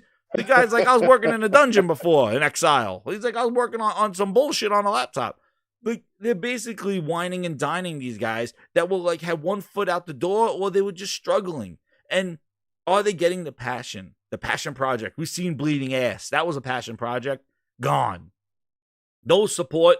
No, like, hey, Microsoft's big bucks. What did they do to Bleeding Ass? Did they give it extra content? Did they support it? They didn't even let it last a year. Nah, they dropped that thing quick. So, like, when they're buying these studios, like, are they getting the essence, like, the stuff with them? They could make the big, the big name and production, like, oh, we're signing a deal, like a WWE friggin' contract signing. Like, we're signed a contract. But, like, are they getting the stuff? And are we getting it as consumers? Are we going to get it? So if they do all this stuff and buy all these studios and devs, man, I'm seeing right now, they're saying 23 studios. I bet you a lot of these things in the next couple of years, you're going to see some consolidation. You're going to see some consolidation. There's not going to be 23 studios making 50 games. I actually honestly thought that Microsoft was going to try to tap into EA because just, EA, a lot of stuff they were doing, and they have really good relationships with EA and Sega. People remember the beginning of the Xbox generation, like they were taking people from Sega and people from Microsoft were moving over to Sega, and they were doing just like Six said at the beginning of the original EA. They were doing it. That's how what's his name got there. Donnie D got over there. Yeah, like they were EA. And think about it. Think people. about who was with EA at the end, and then they went and to Liverpool, and they're big with Microsoft. Right? You see what I'm saying? So they have some of these influences in some of these American companies, maybe some of the Japanese companies. I know they're pretty tight with Sega, and they basically helped Sega a lot, and Sega helped them. Because if a lot of people don't know, the Dreamcast, that whole system, that was Microsoft. But dude, that was all Microsoft. What would they do with, like, this is the thing, and we'll turn this as a Microsoft acquisition shit, but, like, the thing is like, what would they do with that friggin' IP? Like, somebody mentioned, this would, what's funny is that's what started my whole rant about Microsoft, was that they did nothing with Conker's Bad Fur Day, or Conker, the IP. Like, they did nothing with the Rare IP. Even Perfect Dark, like, they abandoned it. It wasn't until they scratched their head and going, oh, yeah, let's just do Perfect Dark now. Like, which they never did anything for that franchise prior to this game at all. No, now that's you mean Crystal Dynamics game one too. That's another confusing one. But like, because you bringing back IP nobody's asking for. Like, it's just so strange. And like, again, like, they still need to have a lot to prove. and we'll get into that. But the just going back to the whole value and all that other stuff, it's really, the thing about the games and stuff, like, it's really hard to assess what is valuable to somebody and what deserves to be priced.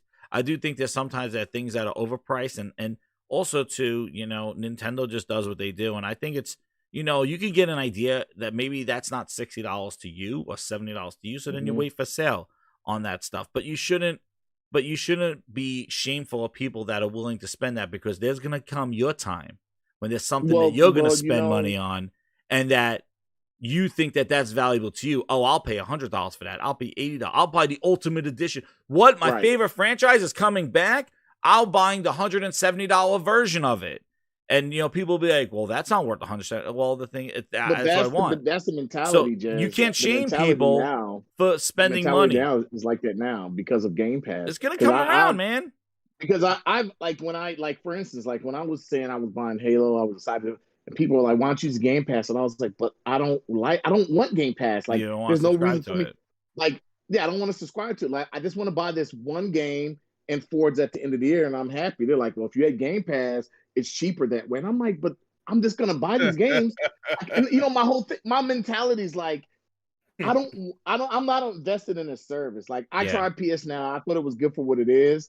Has a lot more games than Game Pass, but a lot of those games I played and beat. The same with Game Pass. Like, a lot of those games I either own or I beat or I have it on the competitor systems, but they don't have the games, particularly Game Pass, that I want to play in there. Like, I just beat freaking Tales of Arise. I couldn't have played that in Game Pass, You know what that's like? You know what that's like? Mm-hmm. That's like a person telling you, hey, Frogz, bro, why in the hell you buy your house, bro? Exactly. Mm-hmm. Why not just rent the one that's rent right it, man. to it? Yeah, it looks the same. I mean, you can sleep in it. You can do what you want to do in it, bro. Like, why are you buying the game? I mean, it's cheaper for you to just simply rent it. Yeah, like, I have no invested interest in that thing. Now it's like, what investment am I making on that? What's funny is like, I think it was funny as people go, like, if you play a game, and this is the thing that grinds me up too. And I really, again, I don't go at people at the thing, but like, they're just tweets that I see. It's probably from influencers and stuff like that, where it just grinds my gears, man. I could just go live, and I'll probably just like ruin like, I'll just go wild. There might be a day that comes to it, and not about these certain things that just build up. But I tell you, one thing that grinds me up, man, is like, I'm playing, like, somebody playing what the hell game was it? I would just say Psychonauts, right? Just say Psychonauts 2, because I see this all the time. It's not Psychonauts 2. I'm playing a great game. Here's some screenshots. Wow, this story is great. The elements are good. It's like, no, I'm playing Psychonauts 2 on Xbox with Game Pass. And I'm just like, oh my God. Why does that have to? Where's that PR bullshit, donut, cream on the face bullshit coming from? Just call a game for what it is. When like you're six, like, hey, what game you playing? I'm playing Fist. The game Fist. Oh my. So did you GameFly it? Did you buy it? Did you did you rent it? Did you trade in some games to get it? Like nobody follows up the game that you're playing with how you acquired said game. Like, nobody's like, oh, so did you use some trading credit for that? Did you rent it? Maybe Fist is a bad example because it's not physical. But like, did you get it at Best Buy, or did you get the special edition? Like, how did you acquire that game? Nobody asked that shit. You know what's crazy as well?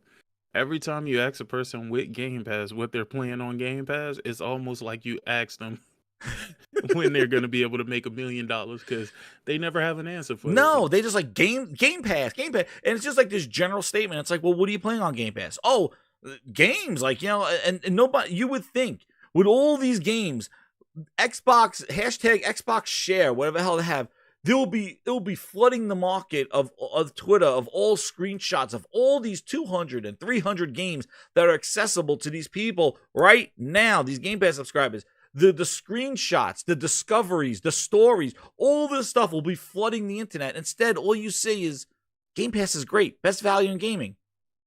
Show it, don't say it.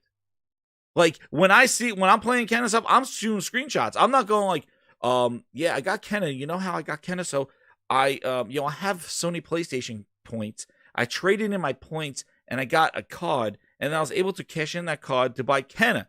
Like, I'm playing Kenna on PlayStation 5 with my Sony rewards points. Thanks, Sony and Jim Ryan. My kids love it. Like, shut up! Where's Arnold? Like, just stop. Like, we don't need the friggin' afternoon school special with the game. Just play the goddamn game and tell me the game is good. I don't care about how you acquired it. Did you buy Phil Spencer donuts? Did it come when Phil Spencer came to your door late at night and the Grindhouse didn't get them? Like, I don't want it. Like, why is it that you play the game on Xbox with Game Pass? Who cares? Oh my God. Like, it's just like, what are you trying to prove? I don't know. I don't understand why people ridicule people for buying the game because it's in game. Like Game Pass is the game. I know. That Back for Blood game. Oh my God, Back for Ass? Holy shit. Dude, that thing smelled. When I saw the demo to that game, I was like, me and you played the demo and we were dude, like, I was like, I was like, no, man. I'm like, this is bootleg Left 4 Dead. I need bootleg Left 4 Dead. I bootleg Joel. Game Pass. When they announced it coming to Game Pass, I'm not gonna lie. Anything that gets announced to come to Game Pass is multi-plat. I kind of side-eye to, because I'm always like, oh, what is this game going to do well or not? Because I don't know what it is, but for some reason these it's better on Play. Why did PlayStation get the highest scores too? Like over the Game Pass version. I know it was buggy. A lot of people say it was real buggy, but I think the thing is when a game comes to Game Pass, what is the actual score on the? It's like 79 and now 74. 79 on PlayStation it was, and then it was 72 or 74 on the Xbox. mid-70s, yeah. It's 70s. It's in the seven something. But like when I played the demo, I didn't like it. Yeah, I didn't like the feel of it. Yeah, when I played it, I just didn't. It was very PC. It was like it was ripped from a PC mold. I guess the thing is, and I hate the fact that it's like this, but it seems like whenever a game goes to Game Pass, I'm like, shit, that's in Game Pass. I'm like, oh, is this gonna be good or not? That's my mentality of thinking now. Like it's then like it's not a good I bought Outriders, right? Yeah. And I think Outriders was the first big game that really I saw, and I was like, and I beat it, and I was like, okay, it was for what it was worth. It was okay, right? Mm-hmm. But then I saw that how much it sold, and a lot of people were like, oh, it didn't sell because of Game Pass, and it didn't sell because of this, and the developers aren't getting paid. I'm like, look, there's something going on here, and it's a little bit of it maybe Game Pass, but realistically, in my personal eyes, I'm like, I think Game Pass is good for those who are in that ecosystem, but it's not for me because I know what games I want to buy. I don't need 100 games at my disposal at any time to say, "Ooh, look, I got this many games."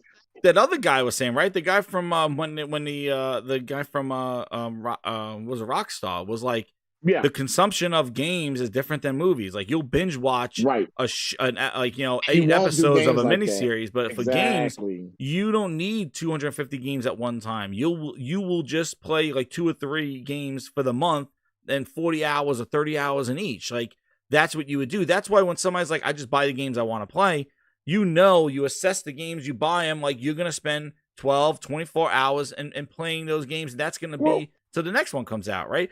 You don't need like a whole 250 games of like, let me play a half hour or 5 minutes of each. That's not how the game is played. The other thing is like, for the time that I had Game Pass, I can say, I guess the only thing is it's made me buy 2 games, but they were on my PlayStation. And they were games. Hold on. And there were games that when that E3 came around and before that E3, Microsoft were touting these as launch exclusives. And this is why I can't stand the Xbox and the Stadia. Everything they say, launch exclusive, launch exclusive. Oh, yeah, that grinds your gears. Holy shit. And that grinds my gears because then that same game will come to PlayStation a month or 2 later. And I'm like, yo, the Tourist, that was on Xbox. I like that game. Because I bought it on Xbox. I purchased it because I really liked what I was playing. Then it comes to PlayStation. I'm like, fuck, I could have just waited. Wait, is this worth any good? It's a really fun game. For its price, no, I'm only joking. It's $20, right? What is it though? Like, what is it? Okay, it's kind of like how can I explain it? It's an adventure. It looks like Minecraft, bro. No. It's not like it looks like it has that art style, but it's really fun. It's an adventure puzzle game. That's the best way I can explain it. Adventure puzzle game. It's a really good puzzle game, and it's really fun. Dude, it's like open world, isn't it? Well, there's different islands you go to. You're a tourist, and you're going around on different islands trying to figure out and help people with different things. Like there's this one island you go to, you have to get a party started. Man, it's so crazy when the party started. Like, they got like freaking smoke machines and lasers and lights. It's really fun. It's a really, they got Frogz Dream Rants. It's a unique game. Yo, you know what? You know what? It's one of those games. It's one of those games that I think it should have got promoted a little bit more because it's a very different game than you think you're going into. When you start playing it, you're like, what is this? And as you start playing and you're like, yo, this is actually, it's fun. It's really fun. Yo, what's funny is when when Frog finds out games are exclusive when the Xbox and they show up on PlayStation. Like when he's on, dude, when I'm online, me and Frog are in the chat and we're playing and he's going through the store. Dude, when he finds a game that he thought was an Xbox exclusive in the PS5 store, yo, he goes on a rant. I gotta record. He just goes crazy. Because you know why? He just snaps. Because it snaps me because these are the games that these damn fanboys, like, they're like, oh my gosh, you see this new game? There's a horror game coming and it's exclusive to Xbox, and then it comes on PlayStation. I'm like, okay, yeah, the game wasn't that great to begin with, but damn, this game was on PlayStation also. The Falconeers on PlayStation. All these fucking games that Microsoft said were exclusive are on PlayStation. So I don't believe shit they say. That's not taking anything away from Sony and saying that they're, because Lion Ryan, we already know. Same with Nintendo, but man, for some reason, between last generation and going to this generation, Xbox has it bad. They lie about a lot of stuff. And look, I get you want to keep a game on your console for X amount of time, but the games they promote, you're thinking like, damn, like these games are like they'll promote some games. I'm like, ooh, I kind of remember when they promoted Ashen. And and you didn't you play that game? I think yes, to play at PAX. I played with Smooth and they were like, Addict. They kept saying Xbox exclusive, Xbox, and I said, damn, I really want to play a game. I like Souls type games. Then I was sitting there one day, I was like, well, I got an Xbox. I guess I'll go buy it, right? And right before I was gonna go buy it, somebody said, hey, it's coming to PlayStation. I said, no, it's not.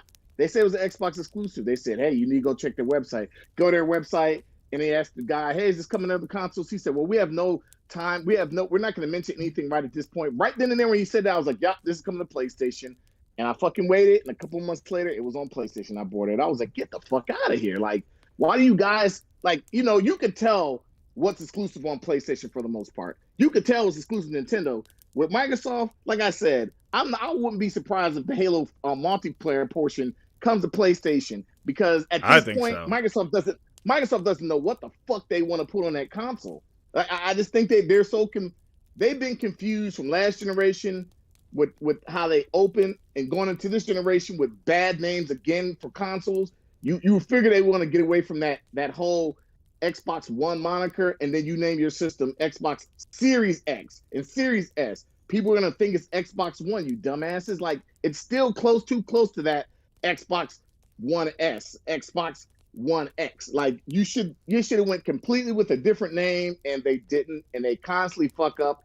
And it's like I want to be a fan of the games on their consoles, but they don't really pull me in like they used to. The only reason I'm buying Halo because I'm a huge Halo fan, and what I played I liked. So I think the game will do okay, but I don't think it's going to be a 9. But we'll see. I might be wrong. We'll see. It's obvious. Look, it's obviously not going to outsell anything. We know that because it's free to, the multiplayer is free to play. But I think the game will score well. I think it obviously get an 8.5, but I don't think this is going to be like, oh my God, it's killing Call of Duty, it's killing Battlefield. We'll see. I don't know. 6 kind of got me thinking now, about like what's going on with this. Dude, if they take a $60 freaking campaign and they go, it's like 8 hours or 6 hours, and they pull some bullshit like, oh, I can't wait to see the potential in season 2 and season 3, 8.5, dude. See, stupid. Dude, you KOTOR is an Xbox exclusive. Of course, I still got my OG Xbox. my OG Xbox is sitting here with all my great games. The ones that 6 sent me, the ESPN games. I got my whole collection now. Yo, Frog, I've been trying to get this collection for years. I had a bonfire background for your rant right there, and then just to let you know. God, so we got that on the thing. But talking about some crazy stuff, and I don't want to talk too much into this thing, but I know it came up today on the Twitter Spaces. I don't know, Sick, you in that? I think you were in it too, about this whole community thing, and some people wilding all over the friggin' place here, turning this into gaming, dude. dude, yo, you That was know, bad. Well, here's the thing. It's to be expected at this point. I mean, I get where Fat Gamer was coming from, honestly. I really do. Because he wasn't brandishing his weapon as I will fuck you up, kill you, nigga. He was showing, yes, like, look, he I'm wasn't. protecting He was, myself. yeah, there's He some weird thing basically for it. was Yeah, saying- he was basically saying, because of some shit that you said that put the battery in the back of some idiots, this is what I have to walk around that's with. what I heard Me too. Yeah, personally, I would have never fucking done that. no, I would've done If that. I'm gonna no. take you out, I don't want you to be prepared for me taking you out. And that honestly clearly let me know that he's not ready to do anything with that. Yeah, I mean, it was I guess definitely weird, and I think it was more of the imagery that got everybody like crazy, like the fact that video was going around, and it was just like, yeah, and I heard the same thing. Like, it wasn't like any threat or anything like that. It was more of just like he has protection, which again, you shouldn't do it anyway. And I just, dude, it's there's just another, crazy, there's another. I'm sure point to it. Frogz has tons of fucking guns. Oh, in his house. dude, Yeah, I probably, You know what I mean? That's But why I he's was not out Frogz. here like, you see what I'm doing? I'm gonna go Frogz Rambo like cleaning tomorrow, cleaning his stuff. Yeah, Frogz. Dude, I like, got so many weapons in my house. And what I'll say don't is, even say it, Frogz. I'm gonna be honest. No, I'm gonna be honest. What I'll say is this: a lot of people that comment on a lot of stuff like this, they are in states that they can't own guns, or they realistically just never owned a gun or never shot a gun in their life, right? Because I've seen a lot of and I've heard podcasts, which I won't name, talk about weapons and different, and they know shit less about, because none of them live in a state where you can either own a gun, or they've never owned a gun, they've never shot a gun.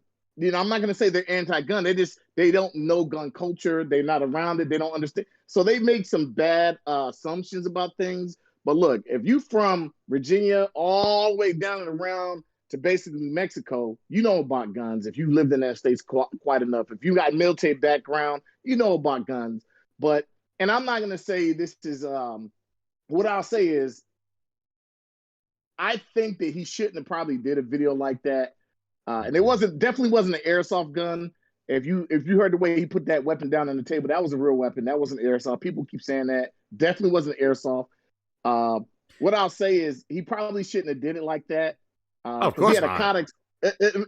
And you know why I know it was an airsoft gun? Because he had a Codex holster on his side. When he pulled it out, it clicked. I had the same holster. I use the same holsters for all my weapons, the Codex holster. So if you know anything about weapons, you know that was a real weapon he had. What I'll say is, I think that some of these people, they don't know enough about gun culture. But on the flip side, I think what he could have did is, he could have just did a video and said, look, now that, he could have basically came at a different way. Because I own, like I said, I own lots of weapons, and I carry every day. Me and Sick had conversations when I went down to Miami, and I was like, look, me and my wife carry. Wherever we go to, when we drive. Yeah, I just heard you say, like, you go to the mall, you got to take this. Yeah. Yeah, I go everywhere that I can go with my weapon. When I travel, as long as it's a state that says, yes, we accept your concealed license, I look at the state laws, see what they are, and I travel through these states, and I make sure I comply with these state laws, because I actually have a license to carry, a concealed license to carry. So does my wife. That doesn't make me a bad guy. That doesn't mean I'm so, oh my God, I need this gun. But what I will say is, I'm trained, I'm proficient. I've been using guns for 20 years. I have plenty of experience with weapons. So does my wife and my children. I make sure I range train them. The bottom line is, some people are educated and understand. Some people have no clue. And what I'll say is, I think he could have approached it a different way. Sure. I think that it came off really. It was ignorant. It was not the right way to do it. I understand what you're trying to say, though. You know what it is? It came a bit aggressive. Yeah, it came off aggressive. That definitely, yeah. And you know what? It came aggressive, but I've heard a lot of people, because I was sitting in that space listening, I heard a lot of people say a lot of stuff these politicians say, which it just lets me know they don't understand gun culture. They probably never been around guns. They just repeat stuff they hear on the news. And I'm sitting there like, you guys are idiots. Like, if it wasn't for, us and certain amendments we allowed to do certain things, man, there's a lot. Hey, there will be less of us here, and I'm not going to get into that. Yeah. But what I'll say is, if you can own a gun legally, go ahead and do it. I don't think there's anything wrong with it. But I would say on the flip side, you know, you don't have to brandish your weapon around and tell people, look what I can do. I can bust on you. The only time I've ever showed my weapons on a video is when I was showing my EDC, my everyday carry, like my loadouts for what I carry. If I go hunting, this is what I carry. If I everyday carry, this I carry. Usually I carry 357 on my hip with hollow points. But some people look at your entire back out is what he's trying to do. Yeah. And hey, I carry a 357 Chiappa Rhino, and if anybody knows anything about pistols, that chamber is from the bottom, not the top, so it doesn't have any kick. So I can shoot 357 or 38 special Ps in it, and it shoots nice. I've even shot the shotgun pellets out of there. I think it's the 410s I've added. So not the 410s; they're a little bit smaller than the 410s. Frogz bring the education of the thing. Yeah, but the bottom line, it was just not. It was. He probably should. It was a good taste, and it just was not good, and I know it started a whole Twitter space, which these Twitter spaces are getting crazy now, man. People just making some random ass topics and just and you know what? Some of it's good, some of it's I don't even know what state old boy lives in. I don't know if he lives in. I would assume he lives somewhere that he Boston can carry helmet. A gun. I don't know. He was wearing Boston. Yeah, I'm pretty sure he lives somewhere that he can carry a weapon legally. No. You know, if you live in let me tell you something. You live in Texas. I'm just going to say these two states. You live in Texas and Florida, you know what a gun is. If you legally can own a gun, you know, even if you can illegally. And let me tell you, Gaming Night says this is the guns table. Frog is like, yeah, he's breaking out the guns, like all those different things, dude. All I'm saying is, I'm gonna get into. I live in Florida. And I live in a very safe neighborhood that I would figure is safe, right? But just because I live in a safe neighborhood, don't mean something won't go down. You know, idiots do come into my neighborhood, and sometimes I do go into St. Pete. St. Pete is like the roughest place around where the Tampa area is. So when I go to St. Pete, I'm like, man, I got to be on my P's and Q's. When I went down to Miami and I was on freaking Hollywood Boulevard, I was like, yo, it's a lot of stuff. Every time I go to Miami, something crazy happens. Nah, ain't nothing gonna happen to you on Hollywood, bro. No, what I'm saying is like, no, I'm in South Beach area. Well, that's what I'm saying. Like, so what I'm saying is that's you in Dade County at that point. Yeah, I'm in Dade County. So I go to Dade County. Every time I go down there, I see something. When I say crazy, because people always talk about how crazy Florida is, it's not that Florida's crazy. A lot of crazy people move here from different places. The people in Florida aren't crazy. It's the people that kind of move here, and that's what I figured out. Most of the people that do the crazy stuff. Dude, you're calling the friggin' the snowbirds the crazy people? Hey, most of the people that live here that do the crazy stuff are people that are not from here. Dude, it's a tourist. It's that freaking Mickey Mouse. That goddamn Mickey Mouse. He's screwing with people's heads. Florida resident, somebody who's lived here the better part of my life. Yeah. Now, whatever your name is, get ready for the big surprise. It ain't no ifs, ands, or buts about it. I'm not saying they're not crazy. I'm just saying not everybody that's from Florida that are crazy, man. Some of those people come from that Mason-Dixon line. They come from Alabama and Georgia and come into Florida. Those cats are crazy up there. Dude. Louisiana, that's some craziness right there. In certain parts of Louisiana, even armed, I just wouldn't go because they like, nah. They look at you and tell you they don't like your kind. Shout out Southern Prince 82. Just joined the Grindhouse. Thank you for joining the Grindhouse, man. Thank you very much. So with that, Florida's whack. We got it's beautiful down here. It's great. It's great, man. My in-laws are down there. So anyway, we got nothing is going wrong. It's a great place to be. But when stuff you got freaking Mickey Mouse. When it rains, it fucking pours. Nah. Every day, 1 to 3. I've only been to Disney like maybe 3 times, bro. Like, you know I do that. You live here and have full access to it, bro. It ain't a vacation. Mm-hmm. No, it's not. It's a headache. I would go to Disney every year because my sons they sing. So I would go to, but now that they're in college and all that. I don't go to Disney anymore, but I used to go to Disney every single year. And it was only one place I'd go, Epcot. And I'm like, and my wife was like, yo, we live here and we don't even go to Disney like that. I said, you know why? I said, because I live 5 minutes from the beach and like I go to the beach every once in a blue moon. Man, I got there's other stuff to do. You know? I'm like, man. Well, you know what? Speaking of clowns and characters and Mickey Mouse and stuff, let's talk about Xbox Game Studios and their development of Avowed. So, this trailer that we seen with Avowed, Roger's stupid. dude. He's in Texas. Texas, they give you a gun once you enter the state, basically. So, hey, that's for real. I heard in Texas, that's all you need to buy a gun is your fucking ID, bro. Yeah, like, yeah. and be over 21, and be over 21, bro. If that, I don't know if that's true because I don't live there, but boy, if that shit is true, that's great. Texas that is not insane, hard to get a weapon. So, back to weapons. We got arrows flying here. This is the last time that we saw Avowed. This CGI Phil Ness video. So, there was some stuff today. Just called it over at Windows Central. What did I call? You called it. You literally. I don't know if it was you or Frogz who said it, but you literally said they're trying to wait for these fucking Game Pass subscriptions. Oh yeah, I said it. I said that was Jen said that. I said they're just buying time, man. This is like, like just wait. Like they sold everybody this. You know what's interesting? I was thinking about this. It's not the same strategy, but it's pretty similar to, remember when the 360 launched and Sony had that E3 and they did that Killzone CGI, right? Yes. And they're like, yo, wait till you see the graphics of the PS3. Just wait, trying to make the PS3 look that it was gonna, and actually, to their credit, that Killzone trailer actually wound up looking pretty damn close to that thing. But it was a CGI. Yeah, it looked good. But it was a CGI, and people are like, oh my god, wait a second, I'm playing on the 360, but the PS3 is gonna do that.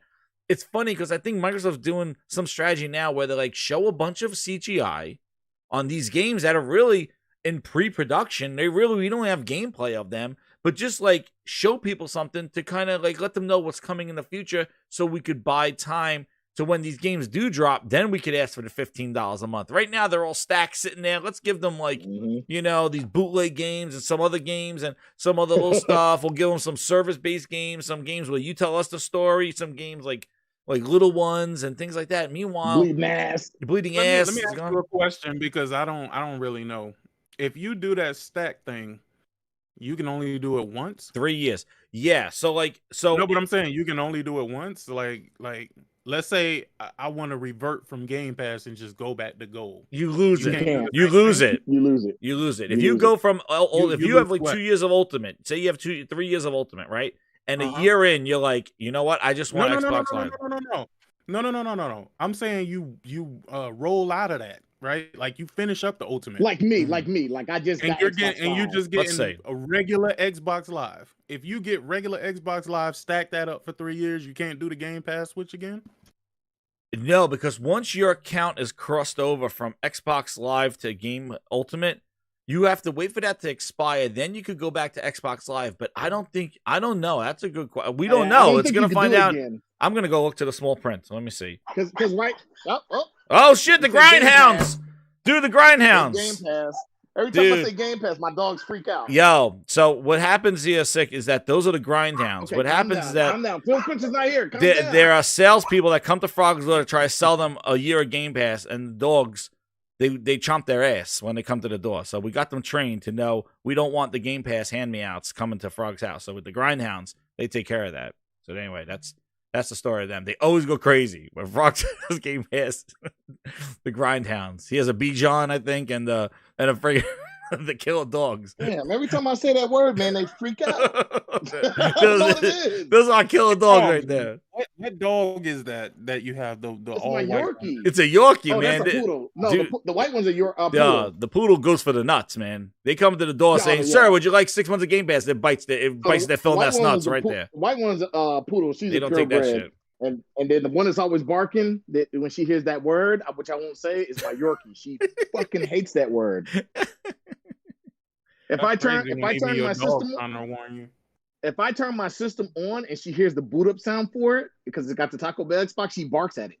The Taco Bell. She doesn't like it. I'm gonna look Game Pass. I'm like, man. Well, I'm gonna look Xbox Live upgrade to Ultimate because I know it was only a 3 year. I don't think I can do it again. I would do it, but I'm not going to try to do it again because I don't want to be stuck in that rut. I know you lose I like just it. having my live. Like once you convert, right here it is. Once you convert, you lose it. Like if you cancel, like a year in, you're like, hey, I just want to go back to gold. I don't want to do that anymore. You lose You're it. stuck. Oh wait, here it is. Let me see these terms of services.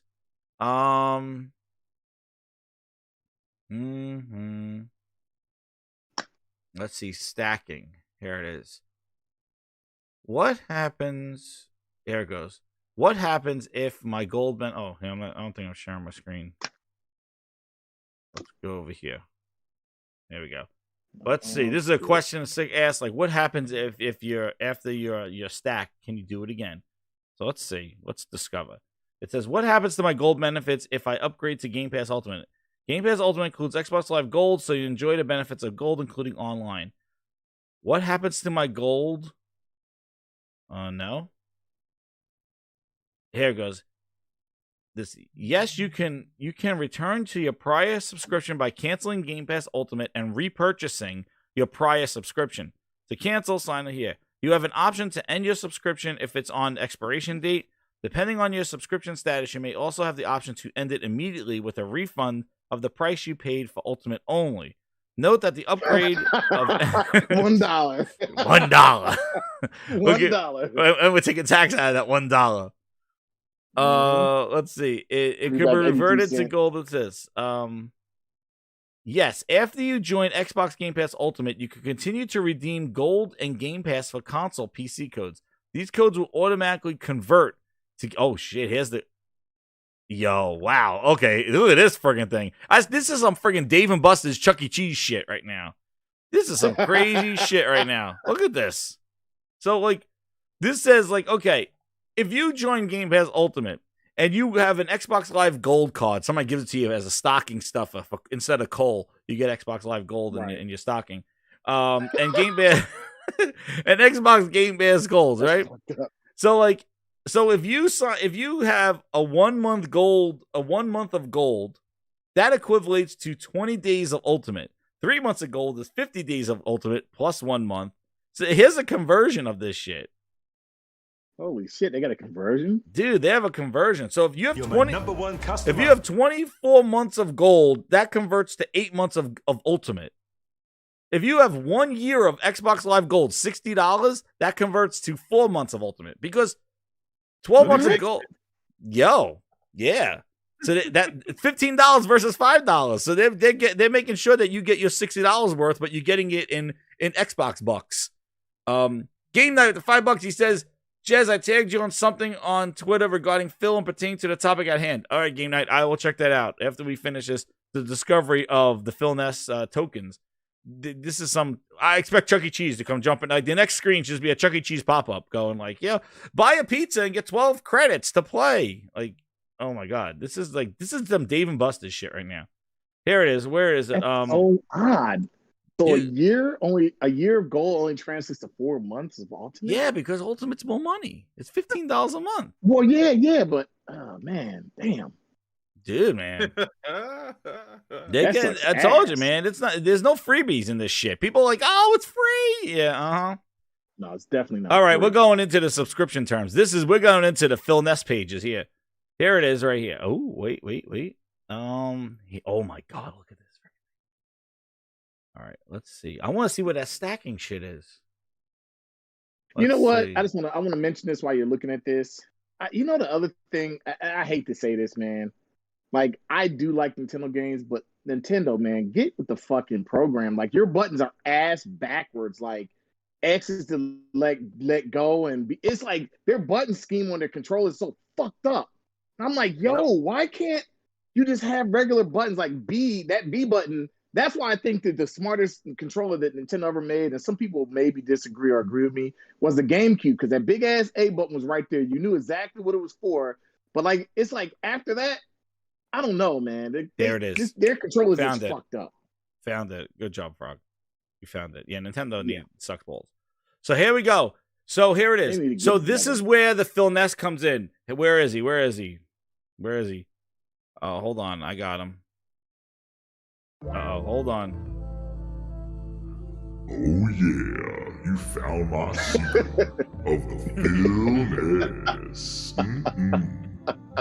I told you about those conversion ratios, but I didn't want you to find out about them. Am I supposed to be able to hear that in the Discord? Oh, sick humor, you've been granted with the Phil Ness. Oh yeah. Oh, He got some shit that changed. That's like what Persona got. That's like what Persona got. Yes, yeah. it's hilarious.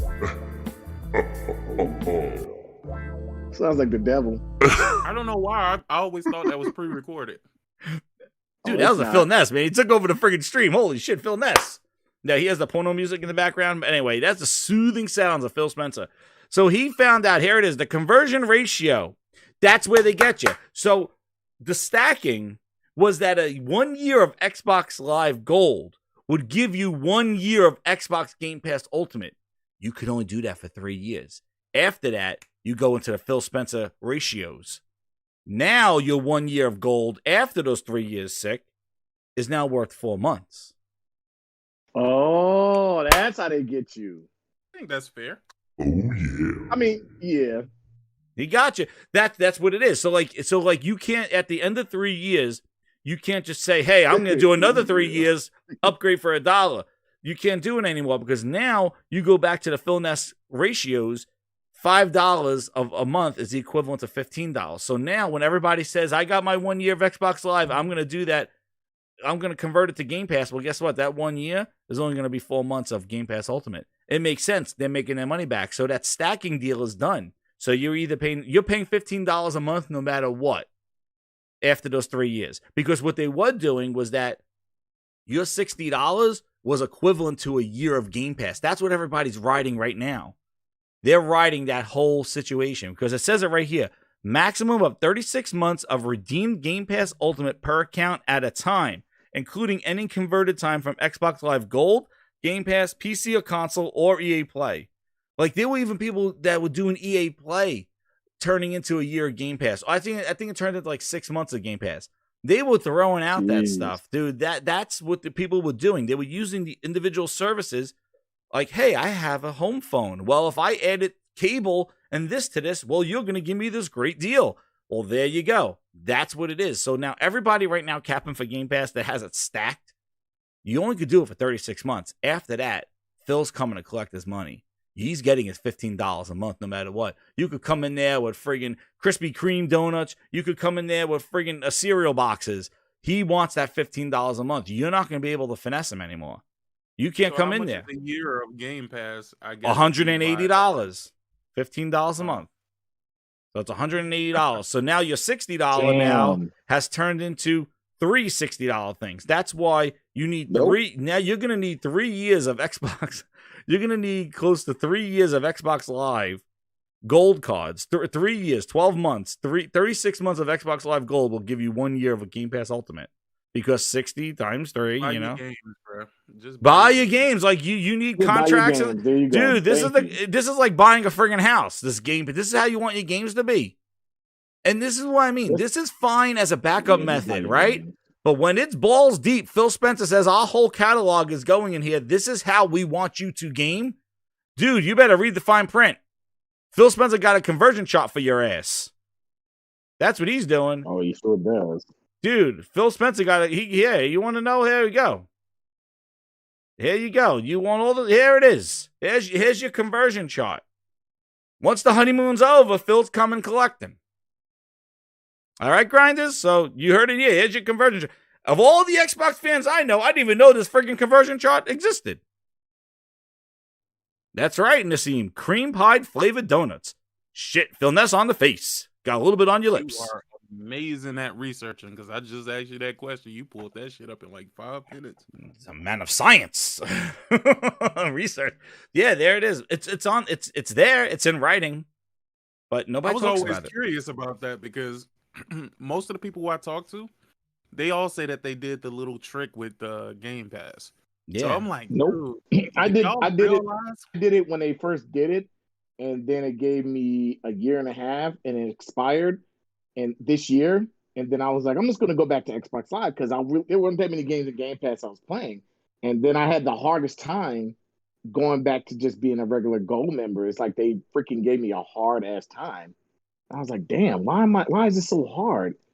And I guess it was just because they wanted me to be a what's name, you know, yeah, look, 24 months of gold. Member, right. Yeah, 24 months of gold is 8 months of Game Pass Ultimate. Know what else is crazy that pisses people off too? you can't buy a year of Game Pass. You can't just go out and buy it. You got to either buy the and that's why people did the Xbox Live Gold, because they liked having a year, because otherwise you're paying $15 a month, or you could buy it in a 3-month interval. There is no 1 year of Game Pass. What happened to all of the people with the backlogs? Did they all of a sudden disappear? I don't know. Yeah, I don't understand it either, because I have plenty of games on my PlayStation that I don't know. Like, I guess I don't know. That's weird. Now that you said that, that's weird. I just played DBZ Kakarot for the first time, bro. You know how long that game been out? For a while. I'm literally running through my backlog right now, bro. Mm-hmm. Yeah, I'm running here and there. I'm playing new games in my backlog, backlog. That's why I said I beat like 30-something games this year. This is crazy. Between backlog and new games. Well, I'm looking at this thing now, and I'm just looking at gold. But look, they even have it broken down that if you buy Game Pass for just remember, they have Game Pass just for the console, and they got Game Pass just for PC. That's what I've been doing. Right. So 1 month of Xbox Game Pass you did PC. Ultimate, right? Well, 1 month of Xbox Game Pass PC is only equivalent to 20 days of Ultimate. Wow. 2 years of Xbox Game Pass for the console is only equivalent to 10 months of Ultimate. And remember, Ultimate gives you streaming. So, like, you can't stream with Game Pass for consoles. You can't stream with I think Game Pass for PC you might be able to stream, but the cloud is included in Ultimate. It's not included in the base Game Passes. Oh, I thought you were saying they can't stream to like a TV or something. No, you can't use xCloud. That's what I meant. You can't use xCloud. xCloud is in Ultimate. Behind a paywall anyway. Well, it is. It's behind Ultimate, and they don't charge individually for it. So, like, it's the cell phone. It's basically the home phone. xCloud is the home phone. It's the thing that nobody really gives a shit about, but it's just included in the subscription. That's what xCloud is. Because I think if they put it out there like Google Stadia and Luna, you'll see the actual people, what people will pay for. People are not going to pay for that because that's not viable. But they were clever in that they just wrote in a service. So when people go, well, we got 30 million Game Pass subscribers, they can be like, hey, 30 million people in the cloud. Yeah, but if you say how many people actually use the cloud or who would pay for the cloud, it's not 30 million people. You know what I mean? It's just bundled in there. It's the home phone of the cable package. That's what xCloud is right now. It's like just throw it in there. One day, all of y'all Game Passers, y'all gonna appreciate what Sony tried to do for y'all. Yeah, I know. Yeah. Right? I wish I could get fast forward 5 years from now and be like, how'd that Game Pass work out for you?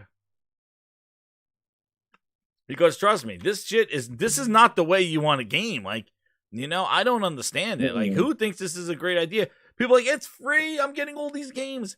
Don't you see? Game Pass has been out for 4 years already.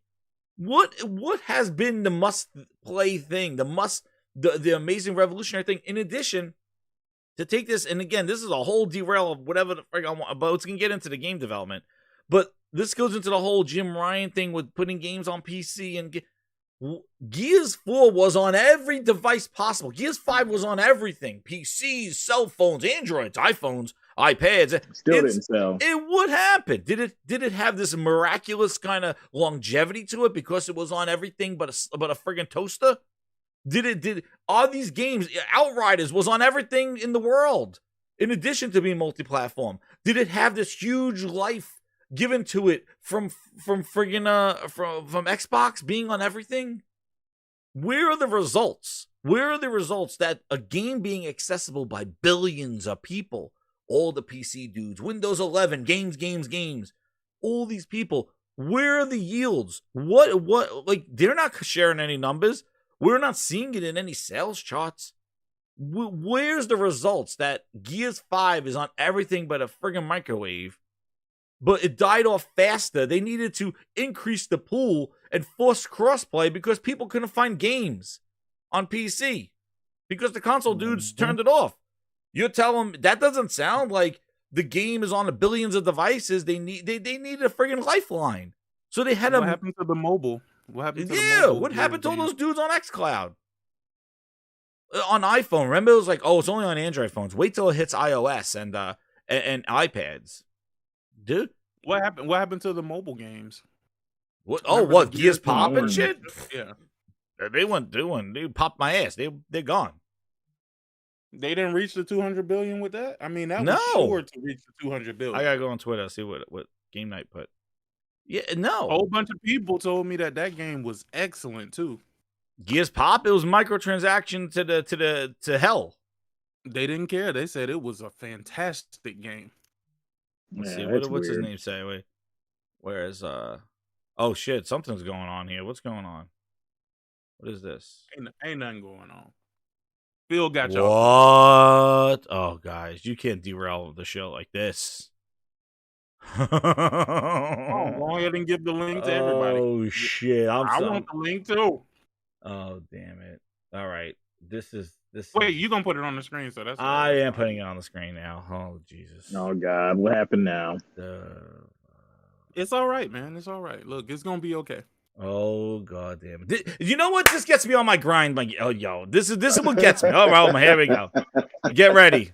I'm showing it. Prepare ship for light speed. Light speed is too slow. I got my space balls. Yes, we're gonna have to go right to ludicrous speed. Ludicrous speed. Sir, we've never gone that fast before. I don't know if the ship can take us. What's the matter, Colonel Sanders? Chicken? Oh my God. So, Halo Infinite Season Pass leaked. More than half of free levels have no rewards. What? Oh, shit. All right, everybody, get ready. We're talking about Game Pass. No, dude, I'm telling you, there's a reason why the guy's name that runs the fucking studios is named Booty, because they want you face down, ass up when they're fucking you in the ass with this horse shit and this bullshit that they're doing here. You want a free-to-play Halo? Well, you got a free-to-play Halo. You got a fucking Master Chief dildo slapping you in the face because this is some horse shit. Free? This is what free gets you. If it's free, look, it's great. It's free. My ass is free. The hell out of here. Booty, you got some explaining to do. And I know every time you talk out your ass, so that shit smells. Fuck out of here with your shit. Where is the booty? And where is the booty? Where is that clapping son of a bitch? This is fine. This is fine. This is shit. The XP system is fucking broke. The XP system is fucking broke, and you're gonna get a bunch of hot air blown up your ass. You're gonna get a bunch of hot air blown up your ass for leveling up in this game. You already get no XP because you're not getting XP for shit that you're doing in the fucking game.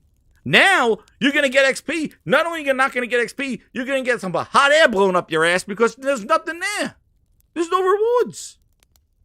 Yeah, but you got to get the paid levels, duh. That's the problem. That's the fucking problem. The No, problem. Listen, Look at this shit. This shit's working. I can't even see this shit.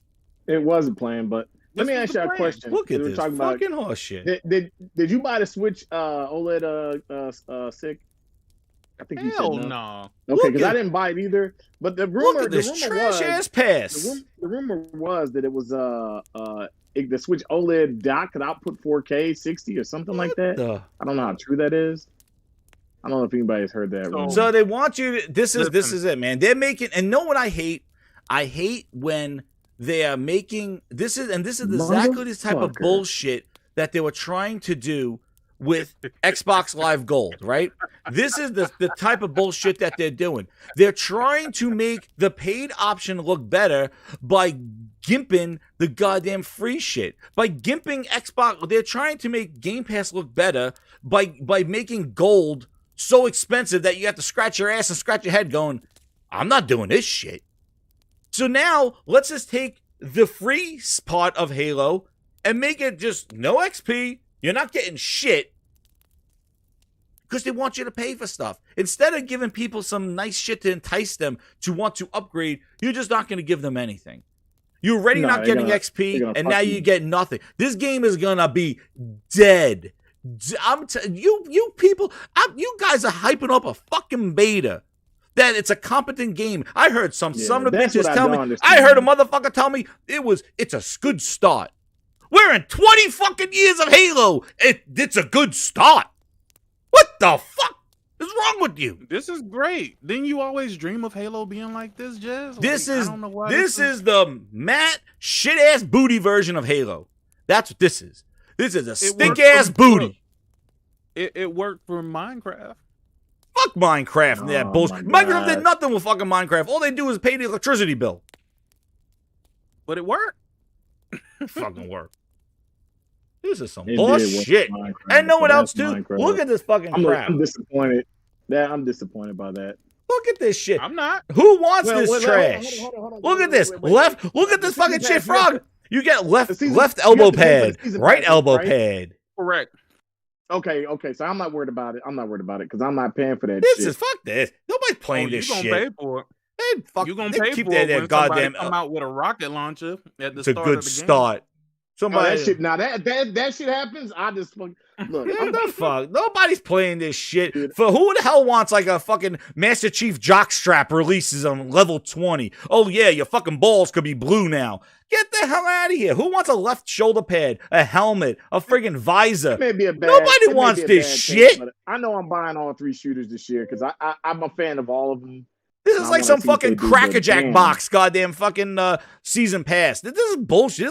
This is where you get the cheap ass tattoo and you stick it on your arm and some crap. Like this is their season pass. This is what you got for your Halo. You're a disgrace. You and your trash ass booty. I'm trying not to say the G word because my dog is looking right at me, waiting for me to say it. She's I can't even for me to say it. Fucking goddamn.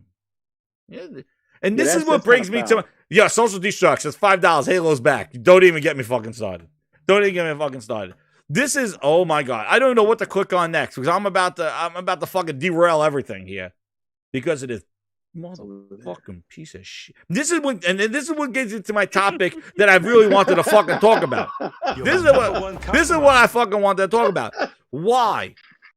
And actually, this was the main thing I wanted to say. But why is everything, when it comes to these fucking Microsoft games, why is it leaks and insiders? And I heard this, and I hear this, and I saw this in a bathroom stall with a fucking glory hole. Why is it always the fucking sneaky ass thing? Microsoft has to get in front of this shit. They need to come out here and fucking show the games. You got to have the season pass leaked. I saw Avowed, I'm not going to share it because the textures haven't been loaded into the fucking game.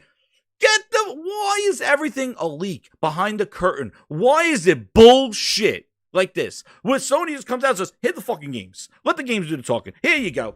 Here's a game. Don't have the games, do I talk? Here's Horizon. Here's God of War. Here's gameplay. Blah. Microsoft is like, so, don't worry, guys. I heard from my insider that it's going well. Cobra, it is a stupid ass. Oh, don't worry about it. I heard Avowed is doing well. I heard about it. Somebody told me. You guys, shut the fuck up. All right? Fuck you insiders. All right? Why is it that we need your ass to fucking damage control this shit? Microsoft needs to show the fucking games and not have these insiders go, I heard this. It's going good. It's okay. Don't worry about it. Yeah. My insiders told me. Oh, here's some leaked screenshots of Redfall. Oh, don't worry. It's an alpha technical beta brother cousin's former roommate fucking version. Get the fuck out of here. You know why they do it that way? Plausible deniability. Bro. Exactly. Oh, nice. Oh, bullshit. Yeah, I never thought about that. They create a whole fucking website and fucking podcast going like, I heard this. I heard this. From who? From who? Phil Spencer says it's looking good. He said that about Crackdown, straight to your face, looking right in your beady ass eyes. He said, Crackdown's going to be great. I just played it yesterday. Yeah, and like a dumbass, I purchased that shit, and I was like, holy fucking dumbass. Yeah, I was a dumbass for that. Yeah. Dude, like, he looked right in your eyes. He goes, no, what? We played Crackdown. It's fucking glorious. Shannon Loftus, whatever hole they fucking buried her in, she's fucking like, oh, yeah, Crackdown's going to be there with all the big games. Then they put her ass in a hole when she said some political bullshit. They fucking dug a hole 6 feet deep, buried her somewhere in Redmond. I don't know where the fuck Shannon Loftus went to. She's fucking breathing out of a straw somewhere. Yeah, where is she? Dude, I don't know, man. Fucking Phil erased her. He fucking went to her. She said, and it wasn't because of gaming shit. She said a bunch of stupid ass gaming stuff, and they still let her run her mouth. Then fucking she said some political shit, or like running around like arguing with people about Trump or something. I don't know what the hell she was doing. They canceled her ass, man. And fucking Phil Spencer, like, they fucking cut her off. You don't see her ass anymore. They put her in freaking Phil's team that does Flight Simulator. Oh shit! There you go. They put her in the Friendly Skies. Shit. Dude, that's what they put her. Fucking Phil erased her. He goes like this. He goes like, wait, did Arnold's like, relax. You've been erased. He erased our ass. He goes, okay, that's enough. Anyway, she said Crackdown 3 would be great. She's gone, man. Phil fucking gave it the X boot. Mike, I can't believe I don't even know if was this the one. What the? Oh shit! What is this? Oh man, somebody has a guess to Phil Ness here. Okay, well, you know what? We'll do a guess to Phil Ness since we gotta be all fucking wound up here. All right, here we go. Here's some guess to Phil Ness. Sick, you're gonna be a good guess right here. All right, here he comes. He's coming in here. I should kick him in his nuts. So he showed up on the show, but here he comes. Oh shit. Oh yeah, it's Guess the Phil Ness time. So here's my quote. We've signed things just recently that I thought, hey, from a PR standpoint, it would be real easy for me to put a trailer on a screen. Even though I know the game is not coming out for another 2.5 or 3 years. So I didn't want to do that. No. So can you all guess what year I said that in as you play Guess the Phil Ness? 2019. No. Guess the Phil Ness. Nope, not 2019. That was 20. We got somebody. 2017. Oh, Frog! Ding, ding, ding, ding. 2017. Yeah. Buck Roger got it. Shout out to Buck Roger. Guess the Phil Ness. Circle gets the square. Think about that. Frog gets it. Sick, you got to go. That Phil Ness goes way back. Hold on. So, wasn't that back when he was saying that he's more surprised at the things that you guys haven't seen? I think that was actually 2018 or 2019, I think. 2018 was when he was happy about the things he didn't show you. That was after they had the studios. That was 2019. This is 2017. He said, we've signed things just recently that I thought, hey, from a PR standpoint. Similar to what he said. Yeah. Right. He said this in 2017 that they signed a bunch of things. This is when they were struggling for games. And he said that, you know, even though Wait. Are they now not struggling for games? No, they still are. But remember in 2016, they didn't have the studios. Remember, the studios were the lifeline. In 2018, that it became about the studio acquisitions. But in 2017 and 2016, it was dire because they got Scalebound gone, Fable was done, and they were just like, whatever. And he signed a couple of things in 2017. Again, it's this carrot. I don't even know what the hell he signed. What did he sign to? We don't know. And he does this Phil Ness shit. Like, from a PR standpoint, it will be really easy when you put a trailer on the screen, even though the game's not coming in another year or two. That was in 2017, but in 2020, he put the whole shit ton of trailers on the screen, and these games are not even fucking ready at 25, 24. If that. Phil Spencer, man. Dude, Avowed. So here we go. The main thing with Avowed, now that the grind, I appreciate all the chats and the grind is, you know what, you got me at the triggered. Man, that Halo shit. Oh shit, I'm gonna fucking do take 2 on that one. Oh my god, fucking that is wild. That rewards thing. Oh, I already see people. Isn't that what all Halo fans wanted though, dude? And then people already saying bad. Like, oh, just like Apex Legends and other free to play games. You know what? Go fuck a sucker dick. No, please. That's bad. That's no matter how you look at it. That's not a good. Come on, this is friggin' Halo, dude. Like all of a sudden you're turning Halo into some free-to-play bullshit, like Saturday morning cartoon. Like, come on, dude. The best experience they've ever had, though. Halo is back. Halo is back. I'm gonna spit out my soda all over my fucking screen. You saying that? That's what they said, though. I swear, I almost legit fell out of my goddamn chair when the people were saying Halo was back. I think I was taking a dump and I was dropping a booty and I fucking looked at that and people were saying Halo's back. I swear I almost shit on my feet because I was like, what? Where the fuck are people coming from? Yeah. What the hell are you talking about? Halo's back. It's a competent shooter. There was nothing wrong with Halo 5 multiplayer, dude. Halo 5. I'm not going on this fucking thing again. But anyway, here we go. So this Avowed shit. I got derailed. I don't know where the hell my tabs are anymore. Holy shit. What the hell's going on here? Fucking that Halo news. Here we go. Friggin' Avowed, right? Speaking about not showing trailers and games not off. So this trailer was shown back in 2020, last year, right? It was shown last year, right? This Avowed trailer. 2020, yeah. Yeah. All right. So anyway, so we come to find the game, and this is what I mean about these leakers and insiders. So Windows Central, Jez Corden, the other Jez, comes out there and he does he writes an article. He said he was going to have some news, and he wrote an article about Avowed. This article here, after I show the trailer of this, this article goes about what he saw. Now, let me preface this. This was not a reveal event. This was not no media event. This was some documents that were shared with him about some what the game could have looked like. And a lot of his article is a lot of his speculation of what he thinks. And he compares a lot of it to the Outer Worlds, thinking that it's just going to be Outer Worlds built into the Pillars of Eternity. So here we go. Grindhouse, I'm going to tell you something right now. Pillars of Eternity, I'm not no PC dude, but who the fuck are they? Like that game. Who the fuck are the Pillars of Eternity? I know people will be like, well, billions of people play it. I don't know. I'm going to tell you right now. Who the fuck is Pillars? That game. Who are these Pillars? Because I have no fucking clue who the hell the Pillars are. These Pillars of Eternity, I don't give a shit if it's Matt Booty's backyard. Fuck these Pillars of Eternity, because I don't know who the fuck this is, but apparently people give a shit about Pillars of Eternity. And it's a big played game on PC, and apparently Avowed is first-person Pillars of Eternity based off of Outer Worlds, is the gist that I get from this thing. So, this is the article here. Details on Xbox exclusive Avowed. The Outer Worlds meets medieval fantasy. Details. There are more reasons than ever to be excited about Xbox. Here we go. The generalizations about Xbox Game Studios' future. Why is this Obsidian's one game make me excited for the other 22 studios? Where Perfect Dark is using Perfect Help. With Crystal Dynamics, who make the bootleg stunt double Avengers. There's Perfect Dark for you.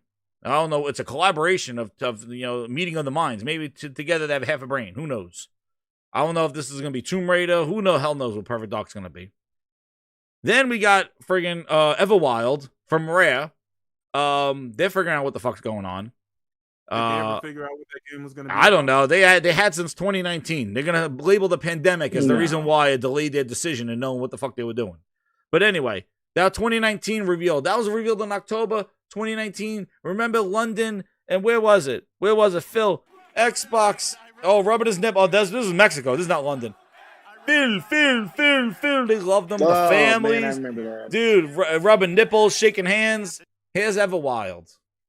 I remember that at that Xbox whatever event. happened to that game? I don't know. But I remember at that Xbox event, they flew Joseph Staten, the hero of Halo. They flew his ass all the way down to Mexico so he could show a 2-minute trailer of Crackdown 3 multiplayer. And then they flew his ass all the way back home. That's what he's there for. That was when they were hyping up Crackdown. That was in Mexico. Then, he was there for the rooftop parties also. Oh, shit, he went to rooftop parties. Then they went to London, and that was in 2019. That's when they showed Everwild. I think they showed Everwild in 2019. Everwild's 2019. They fucking showed this shit. They go, it looks like, then they showed it again, I think at E3 of 2020, last year. They showed the same trailer, like another cut of it. Well, after that, the devs said, we don't know what the fuck we're doing, and we haven't seen Everwild since. We're now at the end of 2021. Mind everybody, these are years. This is not a season. This is not a few weeks. This is 2018, 2019, 2020. We're talking years, okay? To put in perspective, maybe when they announced Everwild, you were not able to drink. And now you can drink. So think about the amount of time that has spanned since this shit was announced. And remember how much fun we made of Last Guardian 7 years. Some of this shit is getting halfway there. But anyway. Now, I don't know what the hell the Compulsion Games is making. They made that shit-ass game that Frogz said suck balls. Fuck. We happy few. Oh shit, we happy none. That's not good. Man. Then, horrible. So we're excited about these studios, right? I'm still trying to figure out what I'm excited about. These game studios. Then we have a Fable made by the people who make your racing games. Can't wait for the horse racing in Fable. People are telling me that the Horizon trees are going to be the same trees in Fable. Wise the fuck up. That's not happening. Anyway. We still don't know what Fable is. That was another trailer. So what are we excited about? Halo is a fucking Frankenstein. So what am I... so I guess Avowed. This article is going to get me excited. This is going to make my nipples hard for the fucking Xbox Game Studios. Let's see all about Avowed. Let's see this breakdown of what was found. Let's see. All right, here we go. World of Eternity. Pillars of Eternity. Already. No, not doing it for me. Yeah. Oh shit, and they also announced Outer Worlds 2. When because they're making Avowed, but they're gonna make Outer Worlds 2 also, and they teased us with that trailer, saying that this was a hoax, and that was the charm of that trailer. So now we're gonna go. Here we go. Avowed will feature many elements of Pillars of Eternity fans are familiar with. Wizard spells like Jolting Touch. I don't know who these pillars are. The fucking pillars. Pillars style guns. The creatures like. All right, so what did you actually see? So you played this, right, Jazz? Like, will you play this? The combat seems to be more loaded based than Elder Scrolls, loadout based, which gives you the mountains of spells and a gigantic list. Warriors, what? Dude, I don't know. Warriors will gain access to more physical attacks like swordplay, powerful kicks, and shield bashes. Now we hear the bias here. I'm a huge Pillars of Eternity fan. You're my #1 customer. Oh shit! Shout out to the game night. He says Spider-Man 2 will release before those Xbox games. You bet your goddamn ass that's going to happen. But anyway, he says he's a huge Pillars of Eternity fan. So obviously, now we see the loadedness of this article. He likes Pillars of Eternity, which has never been an Xbox franchise for the ancient. I think the first time it came there was when they bought them. I don't have no clue. Outer Worlds meets Pillars of Eternity. Now, a lot of people are giving them hate, going like, yo, Outer Worlds, man, that was a small linear game. That was an open world. And he's like, oh, and you got to see the finesse of like his responses to Twitter was like, oh, well, I use the word pre-production, but it's pre-alpha, I would say. They got like what the fuck? Wait. I want to know what you played. No, sick. You gotta wait for the punchline. This is a fucking Dave Chappelle skit right here. I'm building up to the punchline here because I'm wondering what the fuck this guy played. He loves Pillars of Eternity, little fucking the pillars. He says it's Outer Worlds. He's telling me about shield bashes and moves and all this other shit. All I want to know, did you play all this shit? It must be fucking incredible, right? Wait, let's see. Oh, here he goes. At least directly compared to games like Skyrim, Oblivion, Avowed seems to be far more colorful, reminding me of a far more Outer Worlds, luminescent cave mushrooms, forests awash with gigantic flora, hulking sunlit temples, complete with skeleton-infested depths and tombs that are plentiful. Dude, what the fuck did he play? Hold on. You gotta give it to him, man. Wait, we're doing the punchline. Wait, I want to know what the fuck this guy played. Wait, I can't wait. He must have had the controller. He must have had the Phil Ness face where like fucking Drew Murray was watching Phil and he's smiling at the screen saying he's playing Perfect Dark, but she wasn't. Anyway, so here it is, right? So what did you play, right?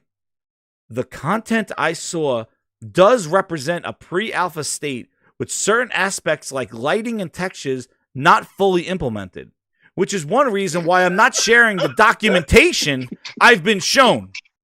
Oh my god! What the fuck? The fuck is it? I came for the luminescent flowers and the fucking foliage and the fucking naked mermaids.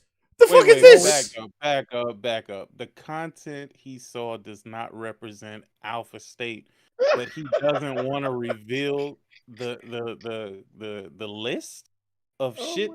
Why would he have to be given a list of things when he know what he saw? Dude, first of all, I'm not sharing the documentation I've been shown. So where the fuck do these rolling mountains of forest and gigantic flora and sunlit temples and spells? You know what they gave him? They gave him a synopsis of the ideas. And he just gotta roll with that. Dude, no, he's one hell of a writer, though. I gotta give him that. Dude, this guy came up with hell of a writer. Like, and here it is. As far as the story layout, the story and layout, I can only speculate. So he goes on like 2 paragraphs about what he thinks the story and how it's gonna be like Outer Worlds. Dude, there are some evidence that it may go fully open world, given the previous job listings. What are we doing here? Is it open world or not? You're looking at fucking job listings to tell me that it's open world or not? The documentation told him that it might. No, he doesn't even say the documentation. He says that the job listings say it may be open world. Social D-Stroke the $2. Avowed is back. It never left. Dude, I'm here for the rolling mountains and the fucking glowing mushrooms. But the textures weren't in the thing. That's why he's not sharing them. Who the fuck is the glow? But this is why Xbox gamers are always disappointed. Yes, what is this? People hype them to no end. They don't. What is this? They don't temper the expectations. That's the problem. Dude, I wondered if he was showing a wish list of stuff and he came up with this story. Like, my first thing, though, is like, wait a second. Like, the content you saw represents a pre-alpha state. He says they're working their way out. They're in deep pre-production. They're working their way out of pre-production into this pre-alpha state. There might be some gameplay. Maybe they'll show it at this Game Awards. And then he talks about Hellblade. But my thing is that, did they show you concept art? Because you're not saying that you were sent gameplay or they showed you this game. You have documentation that you will not share with the public because the lighting and textures are not fully implemented. As a journalist, like, if you got the scoop on something, wouldn't you share the documents that you have? Hold on. What does the documentation have to do with the fucking lighting, bro? Like, you're not gonna see the lighting in the documentation, bro. Like, this shit is crazy, bro.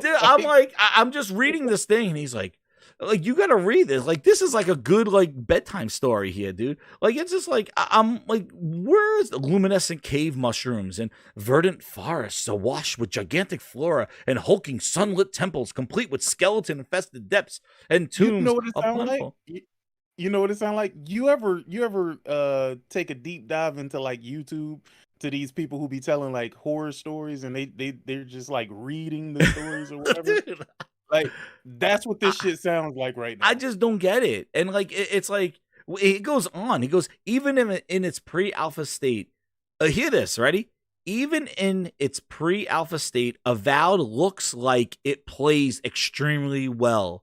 With refined action RPG combat set in a vibrant medieval fantasy world I cannot wait to explore. But let's go back to the other statement. The content I store represents a pre-alpha state with certain aspects like lighting and textures not fully implemented. It looks like it plays extremely well, set in vibrant medieval fantasy. Like, and it's not even. That's like saying, you know, because I played that Halo beta, it looks like it's going to get a 9 higher. It has to be some kind of game of the year next year. Dude, he goes like this. Wait, he goes. I feel like there's a good chance we'll see Avowed in a playable state by E3 2022, at least given the quality of the content I've seen. Which may even be several months old at this point. Here we go already. Oh, it's several months old. What I've seen. Several months old. So you're saying that it's going to look even better since you saw an old version. Perhaps there's even a small chance we'll see it at the Game Awards. I tease on the podcast that I bet money we'll see the exclusive Hellblade.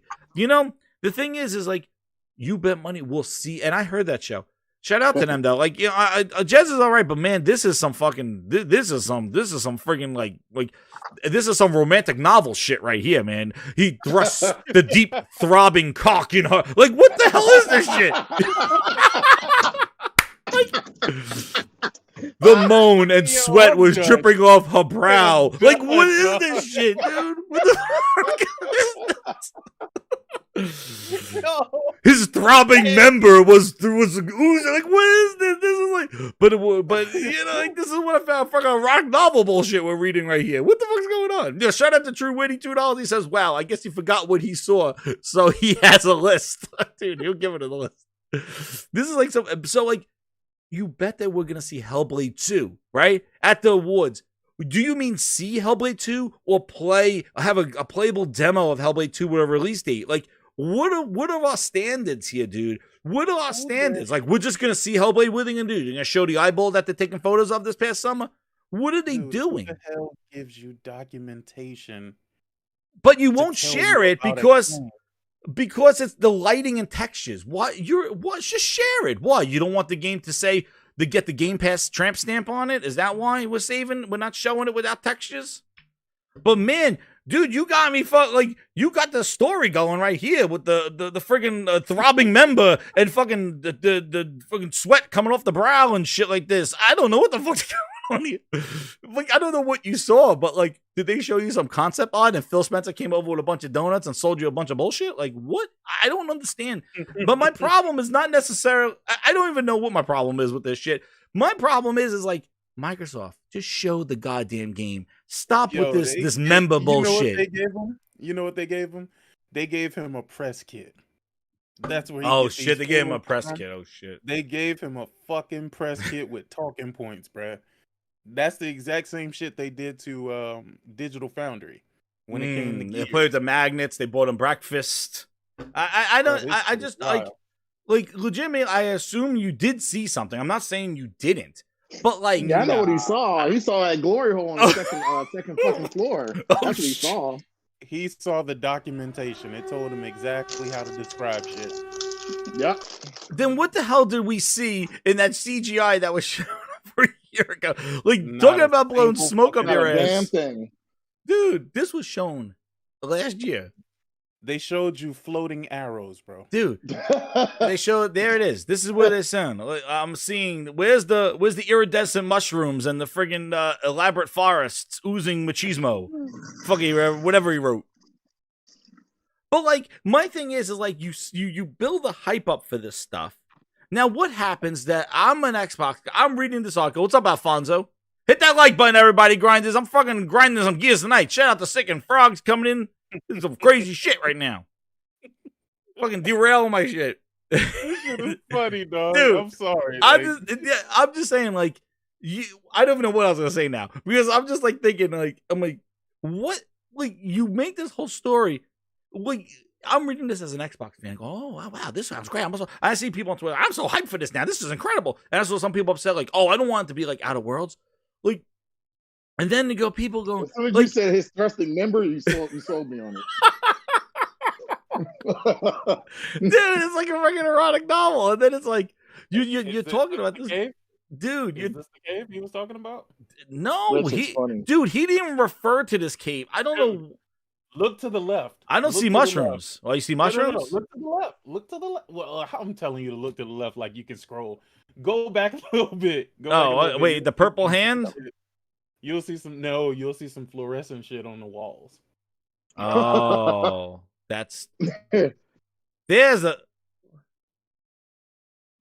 now this is the CGI shit. If this game, now listen, after that erotic novel and this CGI thing, I'm going to come now, and when Microsoft shows the game, and hold on, then like Microsoft shows the game, right? And then they showed Avowed. And we're sitting here. What the fuck is my shit? Wait a second. You seen it? You seen it on the yes, I see the throbbing mushroom over there. I see the throbbing mushroom. The blue throbbing mushroom. I do see it. But this is the thing. So like, so when I see the video, and then I read that wonderful tale about what was shown in the documentation, and then when Microsoft says, "Hey, we're showing the game right now," and then all of a sudden, you get fucking this guy showing up, Bootleg Joel. Where are the textures? Where's Craig's textures? And you wonder why you become a joke. You wonder why Xbox is not coming back. You wonder why they get clowned. You wonder why they don't get the respect. It's because They don't get in front of this shit. They let the influencers, they let these insiders, they let these guys ruin their party because they are incompetent on how to market and sell a goddamn game. The only game they know what to do with is Forza. Everything else, they don't know what the fuck to do with them. They have no clue. Nah, man. No marketing skills, nothing. They got nothing. Well, from what I was told, Spider-Man Miles Morales is DLC. So by that logic, it would make Forza 5 Forza 4 DLC. Oh shit. Damn. I mean, Dude. I'm just saying, it ain't my fault. Forza They 5 the one made up. Yeah, exactly. You put the standard of what's DLC, right? Yeah. I know. Well, But call it a DLC? I mean, oh shit, what's up, Thresh? What's up, dude? How you doing, man? That nigga stuck in the back door, silent. You know what I'm saying? This is that now. Walking in, dropping crumbs on people's floor as I walk in, like I'm just somebody when I'm. What's up, man? Yo, I was tripping over that Forza stuff, man. Looking at the Forza, I'm like, this not even a. It's not. You can't even call it a DLC. It's more like a downgraded arcade version or something. Like I don't understand. You know what I'm gonna tell you, and a lot of people don't understand this is what happened, but the original thing that they showed was like a vertical slice running on PC, bro. Oh, I'm sure. I believe that. Definitely. Everything that you see that's actually running on a console that's coming from like these influencers and stuff, you're gonna see that it looks a lot fucking worse. Super packs, dude. So anyway, did you? Yo, I know people like showing the friggin' cut like there's definitely some sort of like downgrade to this thing, but again, this is Microsoft. First of all, they're only capable of showing this goddamn friggin' Forza game, but everything else, they don't get in front of this stuff. Like they do not half these games, even Halo campaign, like they're like the friggin' Battle Pass leaks and all this other shit. Like you have this guy get documents and talk about Avowed, like. If you just showed the goddamn game, you're showing up to E3. Yeah, we're at E3. Aaron Greenberg rubbing nipples, kissing babies. We're at E3. Then he goes, "Oh, we're at Gamescom too, bitch. I'm bringing controllers. Oh, we're at Tokyo Game Show. We're all over the place. Like you have 20th anniversary. Yeah, 20th anniversary. Let's listen. They got you. They got you sneakers. The fucking Air Greenbergs. They got you the refrigerator. Oh my god. They got you the fucking donuts. They got you the hats. They got you the Ori costumes. But they don't have a fucking game for the 20th anniversary. Like, this is what they got. They got all this apparel. Oh, what the fuck? But they can't get Halo out on 20th anniversary. They put it out some bootleg data, December 4th, with some half-ass content. But don't worry, you'll be stacked. It reminds me of fucking Running Man. You know when the lady's like winning and they just handing her all the gifts because like Arnold's getting his ass kicked or fucking Sub-Zero's beating the ass. You won the Running Man game. You won the Running Man game. You won the sneakers. That's what the anniversary is. The 20th anniversary. It's like, did you see our sneakers and donuts and fucking refrigerator? It's like, I don't give a shit. Some Adidas was ugly as shit, bro. Those are ugly ass sneakers, man. And I ain't even talking about because they got the Xbox green on them or the logo. It don't matter what logo was on them shits. Them shits is ugly. Dude, those are. Ask y'all a question real quick because I just thought, why is, and I know this is still gaming, but why is Diablo 2 resurrected on the Switch, but motherfucking the damn Kingdom Hearts collection isn't on the Switch? That shit is a stream game. I just thought about that. Like, why the fuck is The Witcher 3 is on the Switch, but you can't put Kingdom Hearts, a PS2 game, on the Switch? Why? Probably didn't want to compromise what it is. Oh, yes. Yo, Game Night says they have the SpongeBob and Ninja Turtle Series X. Exactly. I forgot that, too. Exactly. What? Didn't you see the SpongeBob and the fucking Ninja Turtles? I saw that, but I didn't know if that was real. Dude, you have to bend over. Booty got to smack you on the ass. You got to retweet it. I'm good. You got to suck Greenberg's toes. I don't know. Well, you got to jump through hoops or something to get these games. These things, they don't put this shit on sale. They make these custom-ass things, and then they make you go through like a freaking Phil Spencer obstacle course to try to win them. That is true. So stupid. They don't know how to market shit. I said they're the fucking cool dads. They're like, hey, man, I'm the cool dad. Like, Dad, get in the house. You're not the cool dad. Don't hang out with me and my friends.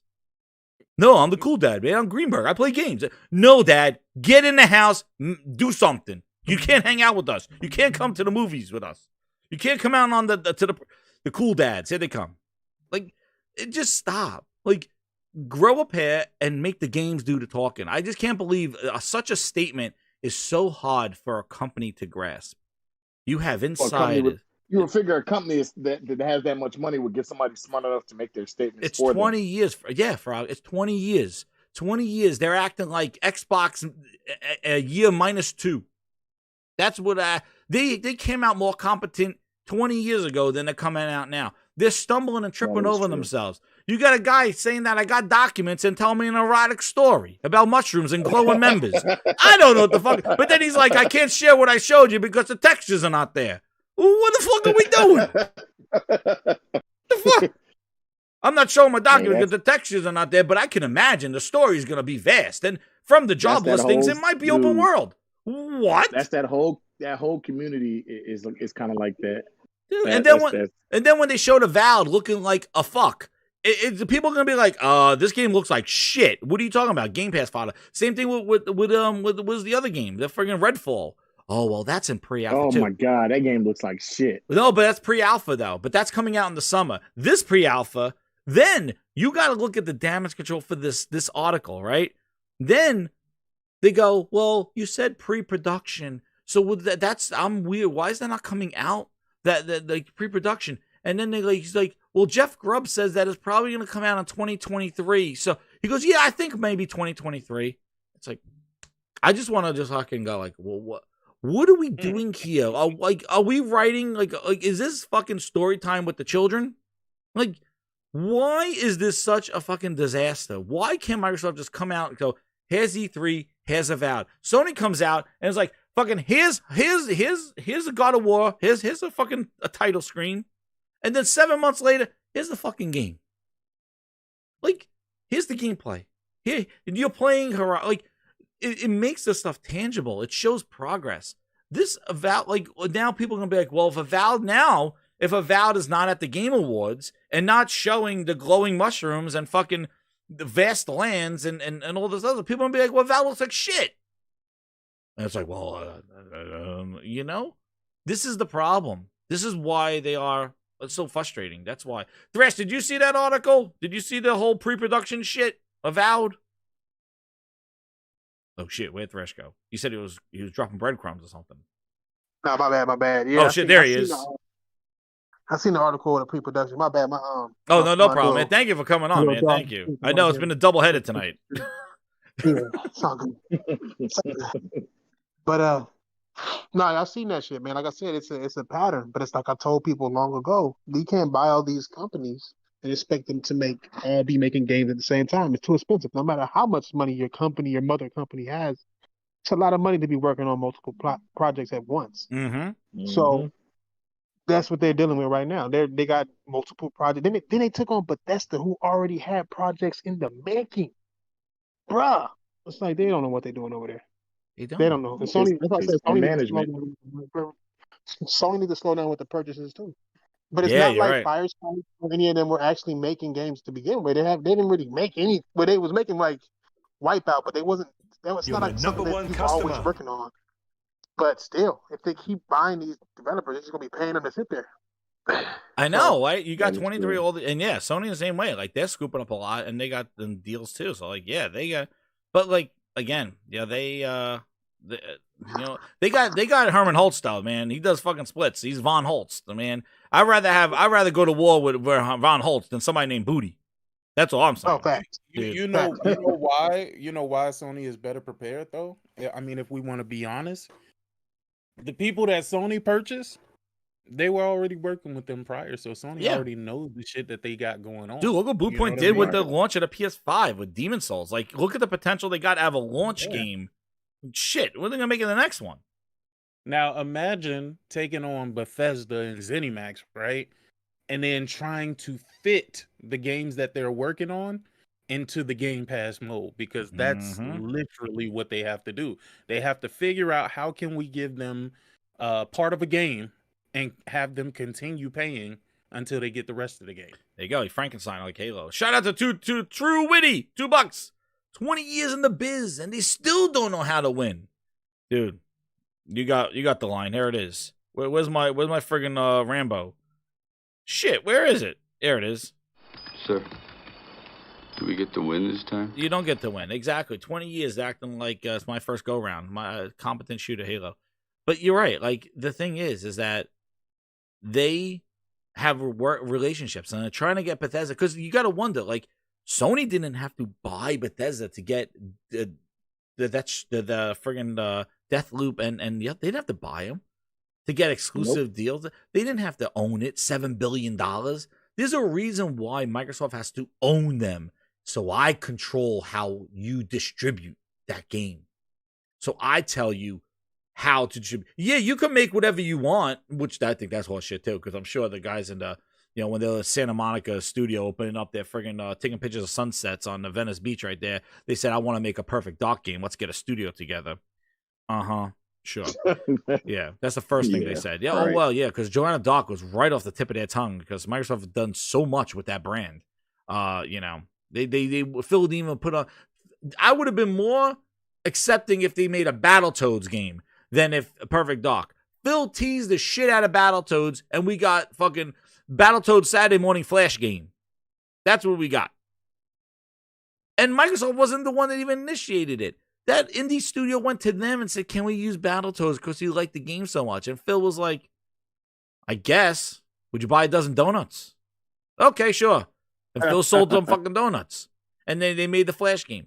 But, like, you're right. It's just, they have to, and that's why people are thinking Bethesda, though, is that they're going to live on their, or they're going to be on their own, like, which I think is bullshit. It's not going to. That's what they're going to try to say. But Microsoft's going to have control of what they do. How they distribute. I'm sure there's some things that they're working on, but I am sure that there's something in there. It's just like, fucking. My bad, Jay. Oh, yeah, man. Yeah. Oh, you want me to go? Yeah, man. Yeah. Oh no, I just had I had one of my thoughts I be having, man. I was thinking that I think Microsoft is buying up developers because they're going to sell Xbox. And some developers are going to be included with the Xbox as a console. Not the brand, but the console brand to somebody. And then they're going to keep Bethesda and probably a couple of others. But I think they're going to give 343 away. They're going to give all the people, all the big bosses who was leaving and shit, they're going to give like all those away. Like all those with the Xbox to get money from the Xbox and then become a third-party developer and make third-party money. And then also have kind of like EA. They're going to have this service like EA Play. And they're gonna, like with GamePass, they're going to have their own third-party entity, but then sell off the Xbox to somebody else, maybe even Amazon or Google or whoever, if somebody's going to buy it. They just got to add value to that. Yeah, that's interesting. Like, they could be, like, building up, fluffing their feathers, growing big, looking like they're producing a lot of stuff, so they're marketable and to sell it off if it fails. Yeah, so it can actually looks like something like a publisher, that people would want to buy. Like a spin-off. Right. Yeah, and they can name it some sort of like some game studios, like budget game studios or some shit. Right. left this studio, whatever the fuck. Yeah, exactly. Ass Pass Studios.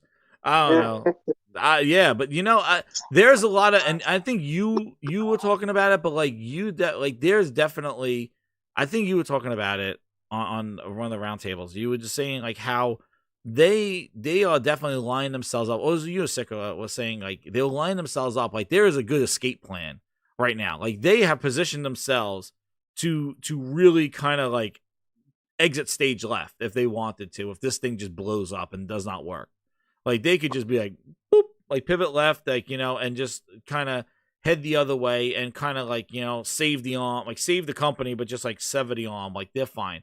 And you saw what they did with like. If Mixer, and this is the thing that really got me, like what they did to Mixer, I can't believe how much short-term memory people have with it, because that was a huge issue. Like what they did with that could show that nobody's safe.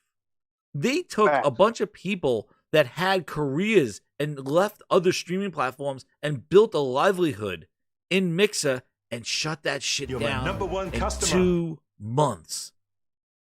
These people were crying.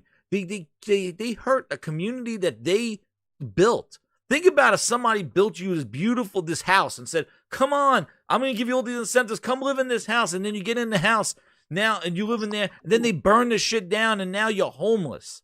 That's what they did to that Mixer community. They marketed the shit out of Mixer. They try to bring over big money. And I remember, I compared Ninja and Shroud to the studios. $7 billion for Bethesda sounds like what they spent for Ninja. Everybody was saying the same thing. Mixer's doing well. Look how much Microsoft's money. They're throwing money to Ninja and Shroud. They're paying big bucks. Look at the money they're investing. And everybody just focused on the money. The money. Look how much they're spending. And guess what? 6 months later, it didn't matter. They shut the shit down. There's a microcosm for what they could do with these studios. I mean, they basically handed over all those content creators to Facebook. Yeah. How'd that go? How'd that go? That just like they handed all the Xbox Music subscribers to Spotify. Boo. Dude, they didn't do shit with that. That wasn't even a promotion. All they did was just gave you a link to say, hey, continue over here.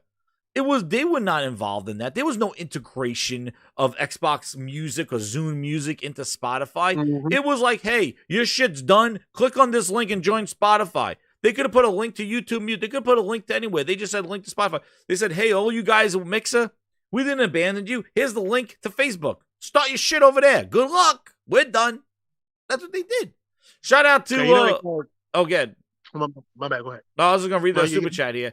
With, what's his name? The Game Night 123. All these Xbox hyping up Avowed, Fable, and Starfield like they're the second coming, and we haven't seen gameplay. Bethesda's track record is very rough. I agree. We haven't seen gameplay, but we get leaks and story time for some of these games. And Microsoft has these events and don't show gameplay. This is the problem I have. Why is it always leaks and hearsay and insiders and I heard and Phil Spencer said it looks good? All this other shit. Like, why is that how these games are presented? Just show the goddamn game.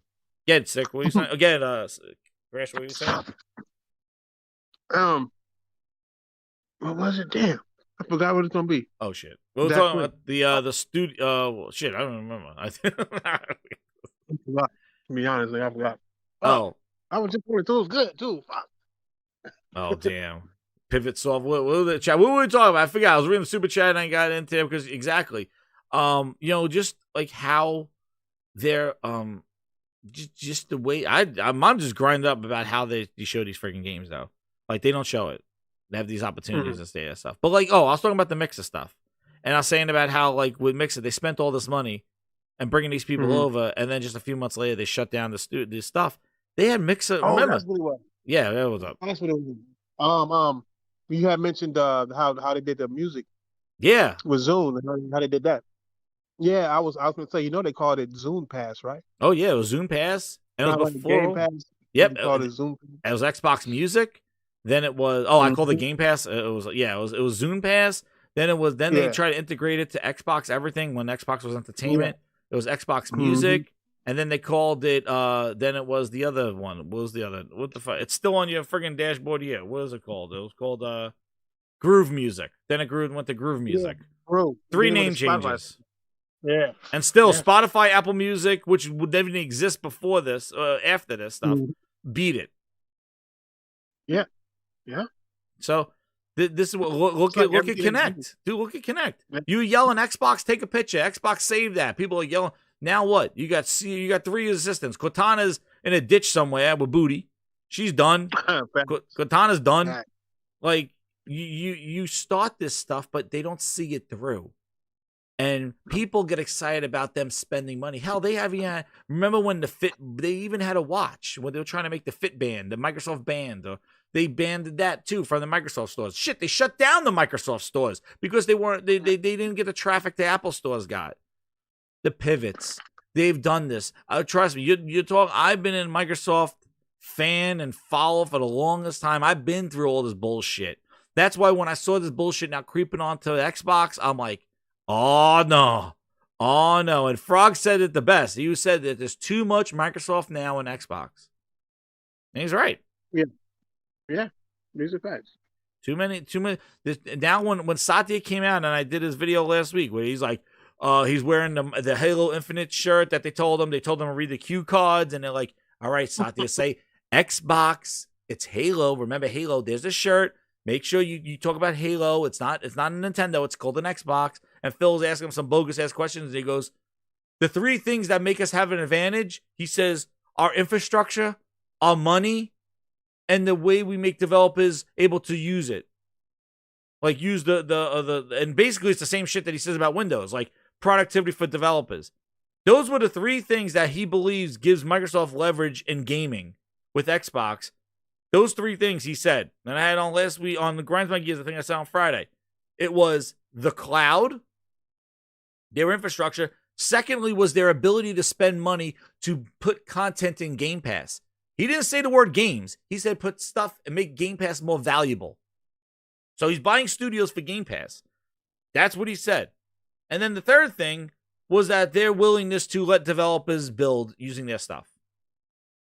Fuck if he said we got great games, we got quality content. That's why when Jim Ness comes out there and he goes, it comes to the games. It's the games. It's the games. And we have the best launch lineup of any platform. And then Herman Holtz is like, you know what? You come to us, you play the games. Time to play the games. And then you got Matt Booty clapping in the streets. We don't know where the fuck Matt Booty is. Heaven forbid that guy talks about how studios coming around or anything like that. But you got Phil Spencer interviewing the Venezuelan government friggin' interview talking about streaming sticks and bullshit. But Matt Booty, where is he? This guy was put in charge of these 23 studios. I haven't seen this guy since. He wants no part of the Xbox culture. Now he don't want no part. I can tell. He just want to do Minecraft. That's it. I think he regrets taking this position. He's so laid back, so far back. Like, you got different people. You got Bethesda on the stage and you're not. You know what I'm saying? It's supposed to be Xbox and Bethesda and you don't show it, but Bethesda there? I know, right? Like, he should have been the one shaking hands with Bethesda and stuff like that. But that Phil loves himself, man. He like, how would you feel if your boss was doing all the shit that you were supposed to be doing? Like, if I had a presentation to do, I'm like, okay, well, I run these games. I'm gonna provide an update, and I provide an update to my boss, Phil Spencer, and then that son of a bitch then takes my information and goes a whole bunch of interviews using all my shit that I told him. And I'm like, dude, like, why can't I tell how the studios are doing? Like, what the hell is this Booty doing? Like, what is he doing? Like, is it because they don't want the words booty coming up on the screen? Maybe they figure offend somebody? I don't know. That's the guy's name. I don't know. Like, what the guy's name is Booty. He claps at the studios. His ass cheeks must be chapped. 23 fucking studios he's clapping at. He got a fucking chapped ass booty. Like, I don't know where he is. But he has some explaining to do. Booty at the studio because they're ass. I said, when Herman Holtz shows up to these studios, man, the guy has his chest hair out, fucking 3 buttons down. He goes, where the fuck are the games coming now, motherfucker? I came off my yacht. The fuck are these games look like? Your ass puckers up. Fucking Herman Holtz is here. Chest hair out, fucking button down, fucking gold chains. Matt Booty comes over here with a fucking clown horn. Honk, honk. It's a Booty, here he comes. Throws fucking tomatoes at him. Like, damn, Herman Holtz fucking shows up, man. He's fucking flipping over tables. Matt Booty clapping. Like, I don't understand it, dude. Like, what the fuck? Like, Herman Holtz, man, that guy's intimidating, man. He comes in there, he goes, where the fuck's the pre-alpha? Right now. Like, holy shit. Jim Ryan, fucking snake-eyed Jim Ryan, he comes in there, he goes, he don't fucking laugh. He's Gordon Ramsay. He's like stone cold killer, man. When that guy interviewed him last week and he was looking at him and he goes, how do you say PlayStation is cool? How's it cool? Jim Ryan's like, you're using my fucking words against me. It's cool because we got the best fucking games, bitch. We're the best of any console. And the guy's like, oh shit. Like, the guy like fucking made us. Meanwhile, Phil Spencer interviewed with that guy from there. And that guy slapped him 5 ways from sideways. He goes, yeah, your games suck. Phil's like, well, I wouldn't say they suck, but yeah, they do suck. I'm sorry, they do suck. Whatever, they do suck. You're right. We have work to do there. It's a quality. The guy fucking slapped him. She had a seizure. Dude, that guy. She had a seizure too. Yeah, he slapped him in that interview. Dude, I was saying, it's fucking wild. And all I'm gonna say is, guys, this is like, this shit is just, I don't know, man. We got story time. We need explanation about where these studios are. And I think Phil comes out here. They try to wine and dine you with their friggin' their refrigerators, their memes, their sneakers, 20 years old. And I just don't understand. It's like the guy, you're buying all this paraphernalia, but like it's like the football fan that goes in there and gets decked out, buys all this paraphernalia, but meanwhile the team ain't worth shit. The team's not doing anything. And it's just, I don't understand. It's like, let me wear my Xbox shoes and my fucking, check out my refrigerator and check out my 20 controllers, midnight blue, sneaker white, fucking electric red. I got 30. What are you doing with them? I just put them on the wall. They take a shit ton of fucking batteries. Like, what are you playing? What are you doing? Well, Halo says season 1. Yeah, shit ton of batteries. Like, what are you, I don't get it. Dude, I don't know what world, and this is the thing that grinds me up, is like, I don't know how we transitioned to this. Like, I just don't, like, it is just enabling. And I know. It's just a mess. It's called, we thought that we had a market that we really didn't have, and we learned that the market that we thought we had, it wasn't, all it was is PlayStation fans pissed at PlayStation 3 and they just came back home. You're right, and then the market they thought they had, they really didn't have.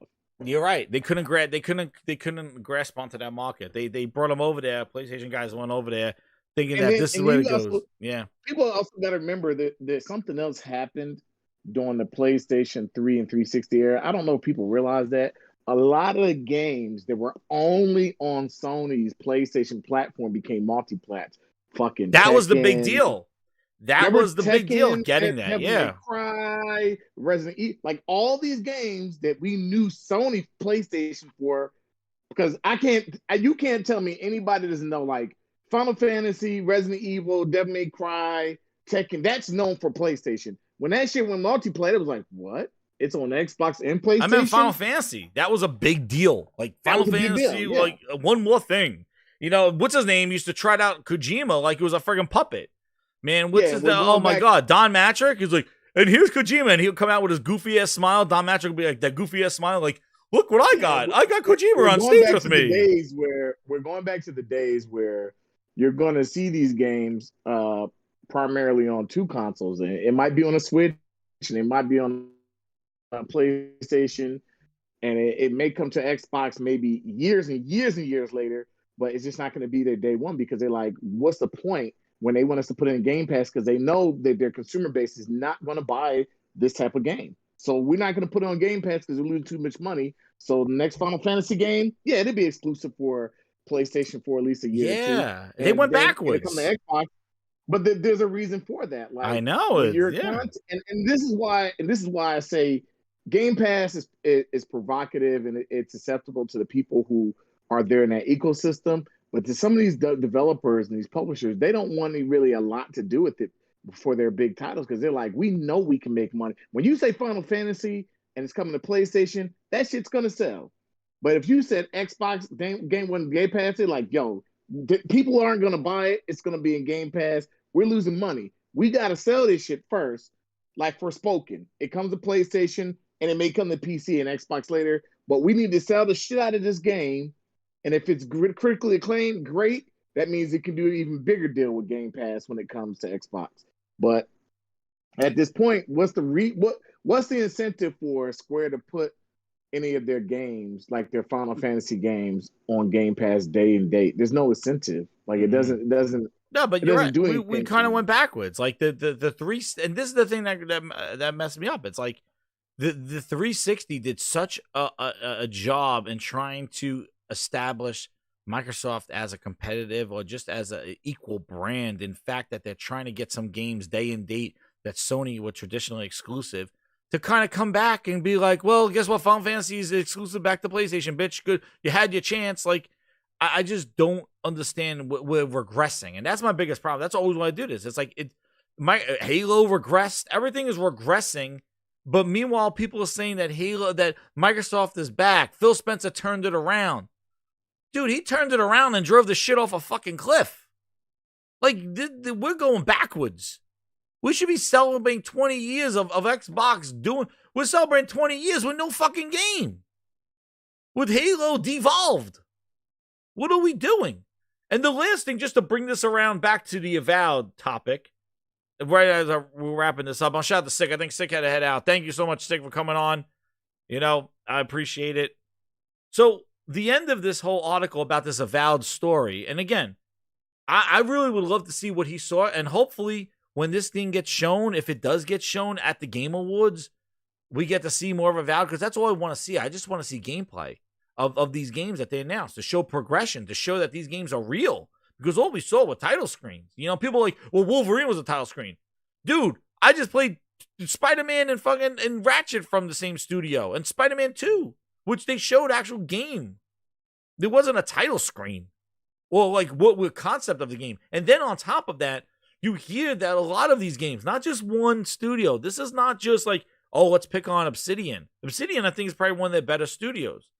But every single game right now, it's like concept. And even Halo, after they showed the gameplay of last year, they went back to showing concept art of Halo all this year. They did nothing to build upon the Halo showcase. They took Craig and put him in a corner with booty. They took him away. And now it's like, now we don't know what the campaign looks like. But then they showed the multiplayer, but they showed concept art. See it, Twisted. Thanks for coming through, man. But then at the end of this article, this Avowed article, whatever he saw, whatever documents, and again, I'm not saying that he didn't see what he saw. I just think a lot of the kind of interpretation doesn't really match up to what he was saying he saw. And why don't you just show like what you show, like, you know, because the textures are not there. Well, what? I don't like, you know. I don't know if this was anybody or the other game. Like, are you trying to protect the game? You don't want the game. I guess that's good on him. That guy is smoking something. I don't know, but like anyway, like so, like he goes here. Like either way, Avowed went from relative obscurity in my list to my most anticipated game, sitting near the top, especially as a big fan of the Outer Worlds. How? From whatever he saw, right? That's like these guys running around talking about, oh, after I play that Halo bit, that game is definitely getting a 9 or above. But wait, you can't get below that. But this is it's a beta. But dude, hear this. This is fine. But then hear the punchline. Ready? He goes, Obsidian's excellent character writing and penchant for branching narratives, combined with the rich world of Eternity, gives Avowed some serious, huge potential. We knew that this was based out of the Pillars of Eternity. So I don't know what additional information was shown. But he goes here, ready here. While you're waiting, if you haven't already, I recommend giving the Outer Worlds on Xbox Game Pass a try to get the idea of how Obsidian can pull together a modern action RPG. If you're a fan of classic RPGs, I also cannot recommend Pillars of Eternity enough too. It's hard to get into unfamiliar gameplay style, but if you can get the grips with it, it's a very rewarding RPG I've ever played. And here's the list. Come buy Game Pass. Like, I feel like this whole thing was a build-up to say, hey, play Outer Worlds on Game Pass. And it's like, why are you assuming people have Game Pass? Just play the Outer Worlds. I think it's been like $10, $20. Just play the game. Why do you feel, if the game is so great, why do we feel like we have to say, well, you know what, just get in a Game Pass? Like you don't want to impose it on somebody. Like, why is this Game Pass thing? I just don't get it. Like Game Pass, like the Game Pass is actually more money than the game by itself, because the game is like $10 on sale. Yeah, Thrash. I think Thrash was saying something. Yeah. I was going to say Game Pass is so important because it's the only thing that's locking you down or not guaranteeing, but at least for a month, locking you down with the console itself. The more dependency you have on Game Pass, the better for them. You know, like, because you're not going to go to your competition. Well, it'll be harder for you to go to your competition, just like it's harder for you to go to your competition because of trophies, and it's harder to go to your competition because of friends on the networking. And the Game Pass and services is the same thing. If you have all this shit, with Game Pass, or you spent a month or you spent a year, you're automatically like signing a contract to either lose money or be with Microsoft for at least a year. You know what I'm saying? Like when you cancel a subscription, it doesn't cancel that day. It cancels at the end of that basically contract. Mm-hmm. So they want you to. They don't want you to buy games because you can buy a game and walk away. Exactly. You know what I'm saying? Right? If it's that great, try it out. Yeah. You say what? If it's that great, like if they like just, and this is what I was saying when I went on my rant earlier about like, why does it have to play the game in Game Pass? Just I check out Outer Worlds, their other game, while you wait for Avowed. Like, why is it play it in Game Pass? Like, and then here's a Game Pass link. Like, $30 on Amazon. You know what I'm saying? I just like I feel like late night infomercial. Yeah, that's the Xbox. The Xbox is Game Pass. I know. It's just so it reminds me of like I get the smell of like, you know, casinos and just Vegas and Atlantic City. Like I just like it's just very kind of like Dave and Buster's, Chuck E. Cheese. You really just like sleazy. Like that's why I feel like I feel like you're trying to sleaze your way into making me play to subscribe to this the service. And it's just like if the games are that great and I find the value that great, then I will find the value in the service. Why is it all these like, hey, buy some Pop-Tarts? Or hey, if you want their other game, check it out in Game Pass. Like I just feel like this marketing for Game Pass is unnecessary kind of like funneling. You want to funnel people through there. Meanwhile, when you complain about it, people are like, well, you could just buy the game. Well, I never hear people just say just buy the game. I hear people go, I'm playing this game in Game Pass, enjoying it in Game Pass. You should too. Here's the link. They don't want to feel stupid, I guess. It's like hive mind. It is. It's really weird. Think about it like this too, Jess. If you got Game Pass and you got a Game Pass for one game, right? Say Outer Worlds, since we're talking about that, right? Yeah. And you go and you beat it, but then you forget to cancel your subscription. You forget you even paying for the subscription because that's what they all want. That's what they want. I mean, none of us really remember, like Netflix. Netflix, that's what they want. That's how they make their money. If you forget to pay, you already beat that game. Now you're paying for a game you've already beaten continuously every month. It gives you access to other games, but you're not interested in that. It's not made for you to be interested in. It's just a bolster of a number to make it sound like you got a deal, when in reality, all you got was a grip of games that you either already beat, already played, or not interested in. So when that one game that comes around that you are interested in, you play it, you beat it, you feel satisfied. You tell somebody, I only spent $15 on this, but forget to cancel your shit. And you're literally paying to wait, and you're paying after you beat the game you want. It's crazy. I know. That's how they make their money. That's what they're doing. But anyway, guys, what a show. Like it went crazy. We got that Halo news, man. That just set me off. My goodness. Halo news. Dude, do you see that again, another leak? Microsoft can't get in front of this shit. They leaked the Halo Infinite season pass, and apparently the free tier gives you nothing. Like there's like empty slots in the free tier. Yeah. Dude. So it is like not only are you not getting XP like for doing shit in the game, for your dailies you're getting it, but now the pass is worth nothing. And it's like, and even the pass, if you look at the content in it, it was really small, so I couldn't really look at it. But it is like elbow pad, knee pad, friggin' a visor, a friggin' a sunglass for the top of your helmet. Like, it is some lame ass shit. And that's in the paid version. So, man, I got to look at that thing. But I just saw that people hit me up with that, and I was looking at it, and I went off the deep end. And then I read this article about throbbing members and all the other stuff about this, and it's fucking wild, dude. But I want to thank you, Thrash. I'll get you. We're gonna get on earlier. I just think this was an impromptu show, man, and I appreciate both of you guys coming on because I just sent it out. I was like, hey, I want to go. I'm just gonna go live because I was just I didn't have the show last night, so I appreciate you guys coming through, and I want to thank you again for coming on and grinding your gears and tell what the way it is and stuff. But I know you don't like plugging your channel, Thrash, but go follow Thrash and go watch his videos, his documentaries, please. Educate yourself. Coming up very soon. Very, very, very soon. There so my man, go ahead. I'm sorry. No, go ahead. Yeah, if I'm gonna promote anything, it'll be those documentaries. Hell man. yeah. A lot of work. Nice. Hell yeah, man. And Sick Humor, No Cap Podcast. You had a big show a couple nights ago. I was listening to it. Oh yeah. Sick, where is That he? nigga Sick too. Is he still there? I know. Yeah, he came off and came back on. There he is. Nah, I'm here. Nah, YouTube took that shit down. Did They they? took it all the way Oh, down. they did? Yeah, he was telling me that. Nah, What YouTube, the? son of a Why? bitch. Listen, man, me and YouTube got a love-hate relationship. They man. do. Yo, man. It I heard is you what it about is. that. Well, go to No Cap Podcast, man. Hit that subscribe button if you haven't done it already. I'm sure everybody knows Yeah. who these two gentlemen are. And Frogz, thank you. Burning the midnight oil, man. The Grindhouse working overtime.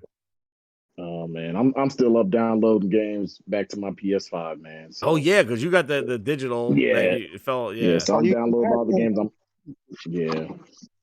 All the games I want to play. I'm just downloading them.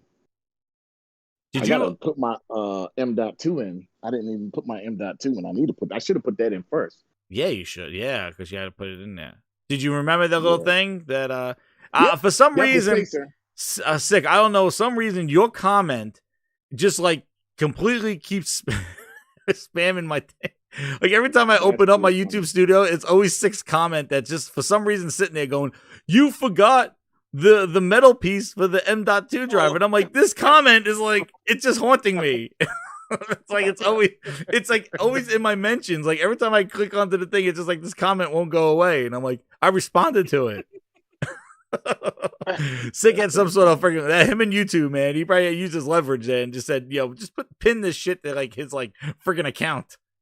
But he forgot the freaking spacer. I don't know. YouTube is so weird. Certain people I can't even see when they comment.